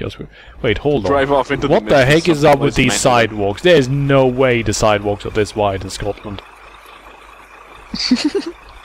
You can park 3 full-size trucks side by side on these I know, I things. don't think I've seen a pavement like that before. I haven't been in The Edinburgh hell? for a long time, though, but...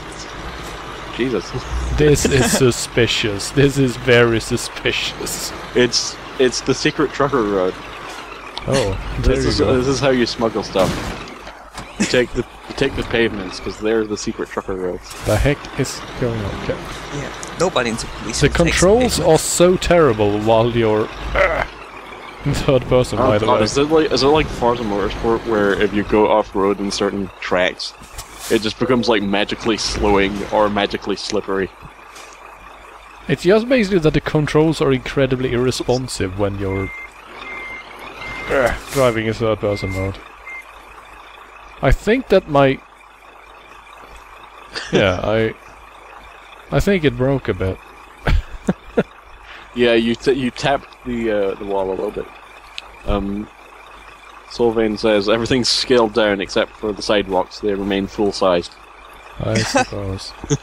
And okay, apparently... They couldn't invest enough in their production to scale down the Okay, sidewalks. the recruitment agency is closed. So you can't use it. Okay. Well, if I go to the recruitment agency here, it's always open. Yeah, we just can't be arsed here in Scotland. Use the internet service, you idiot, and then just close the door. Good old Angelo. It's like, have you got anyone here Shit, looking for a job? Harry. Nah, they're out on a duel. Who would hire a Scottish driver anyway?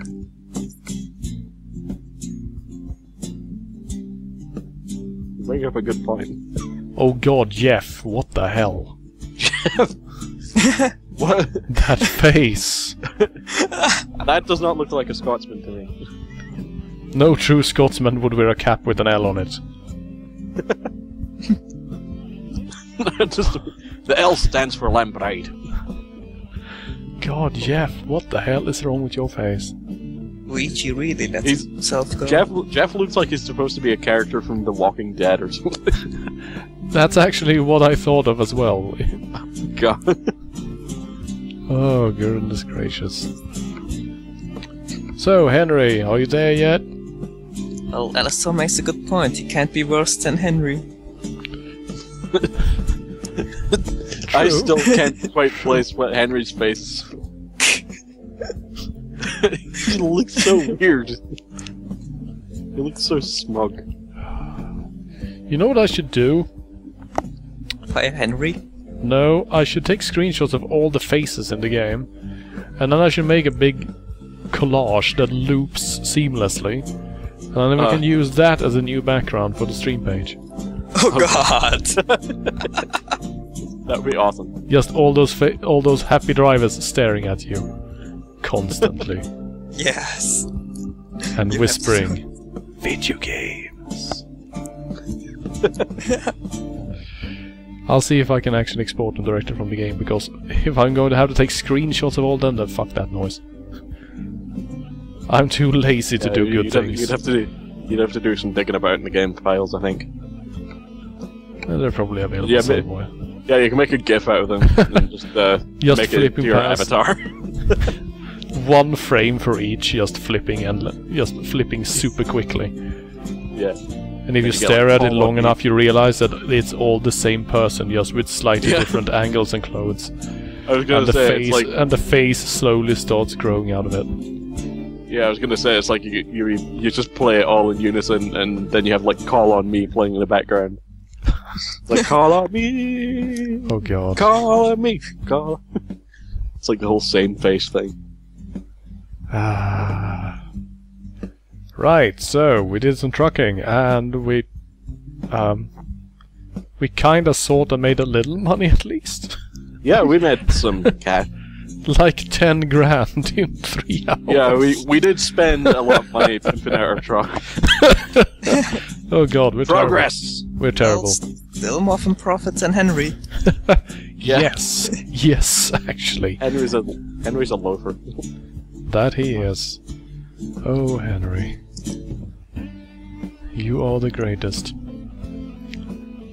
Right, so I think that's enough trucking for now, actually. Okay.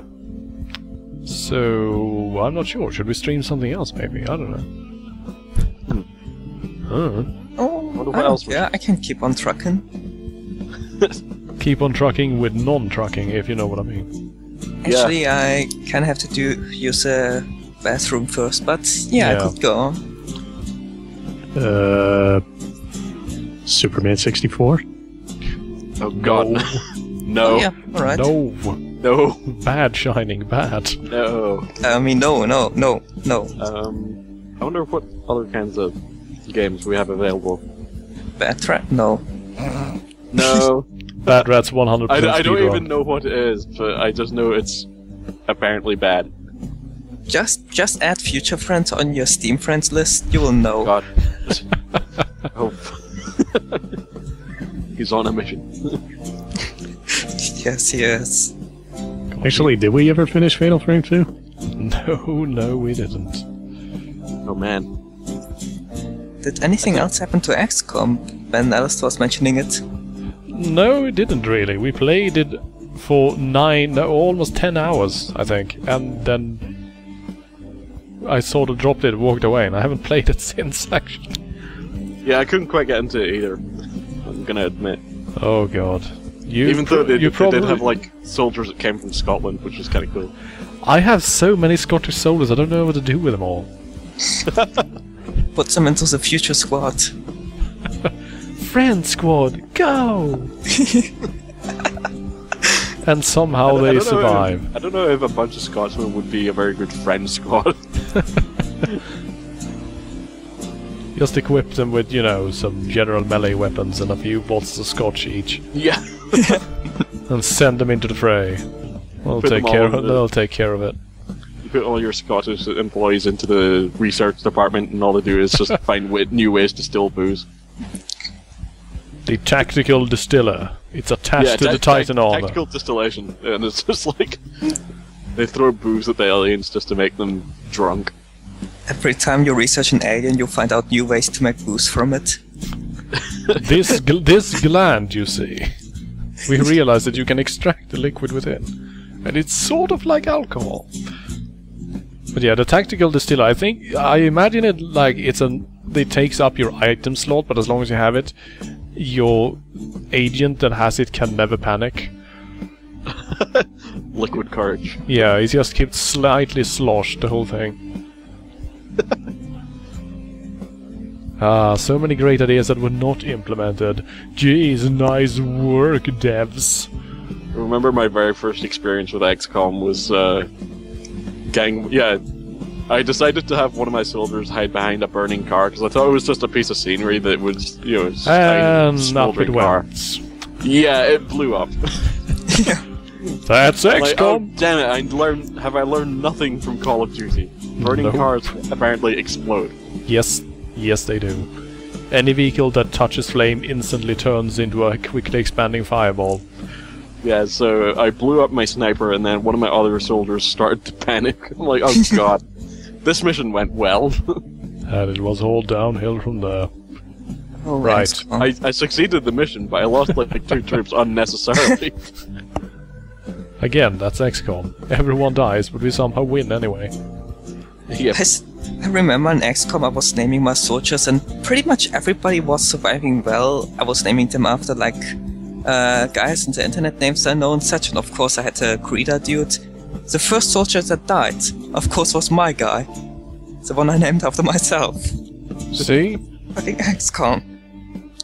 That is why you should never let pride take over. Yeah, I guess Because then accidents happen.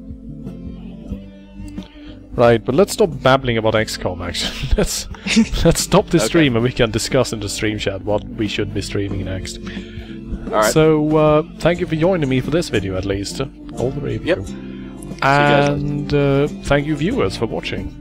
There will be more trucking next Tuesday, so look forward to that. Awesome. Can't wait for that. I think you can. Maybe.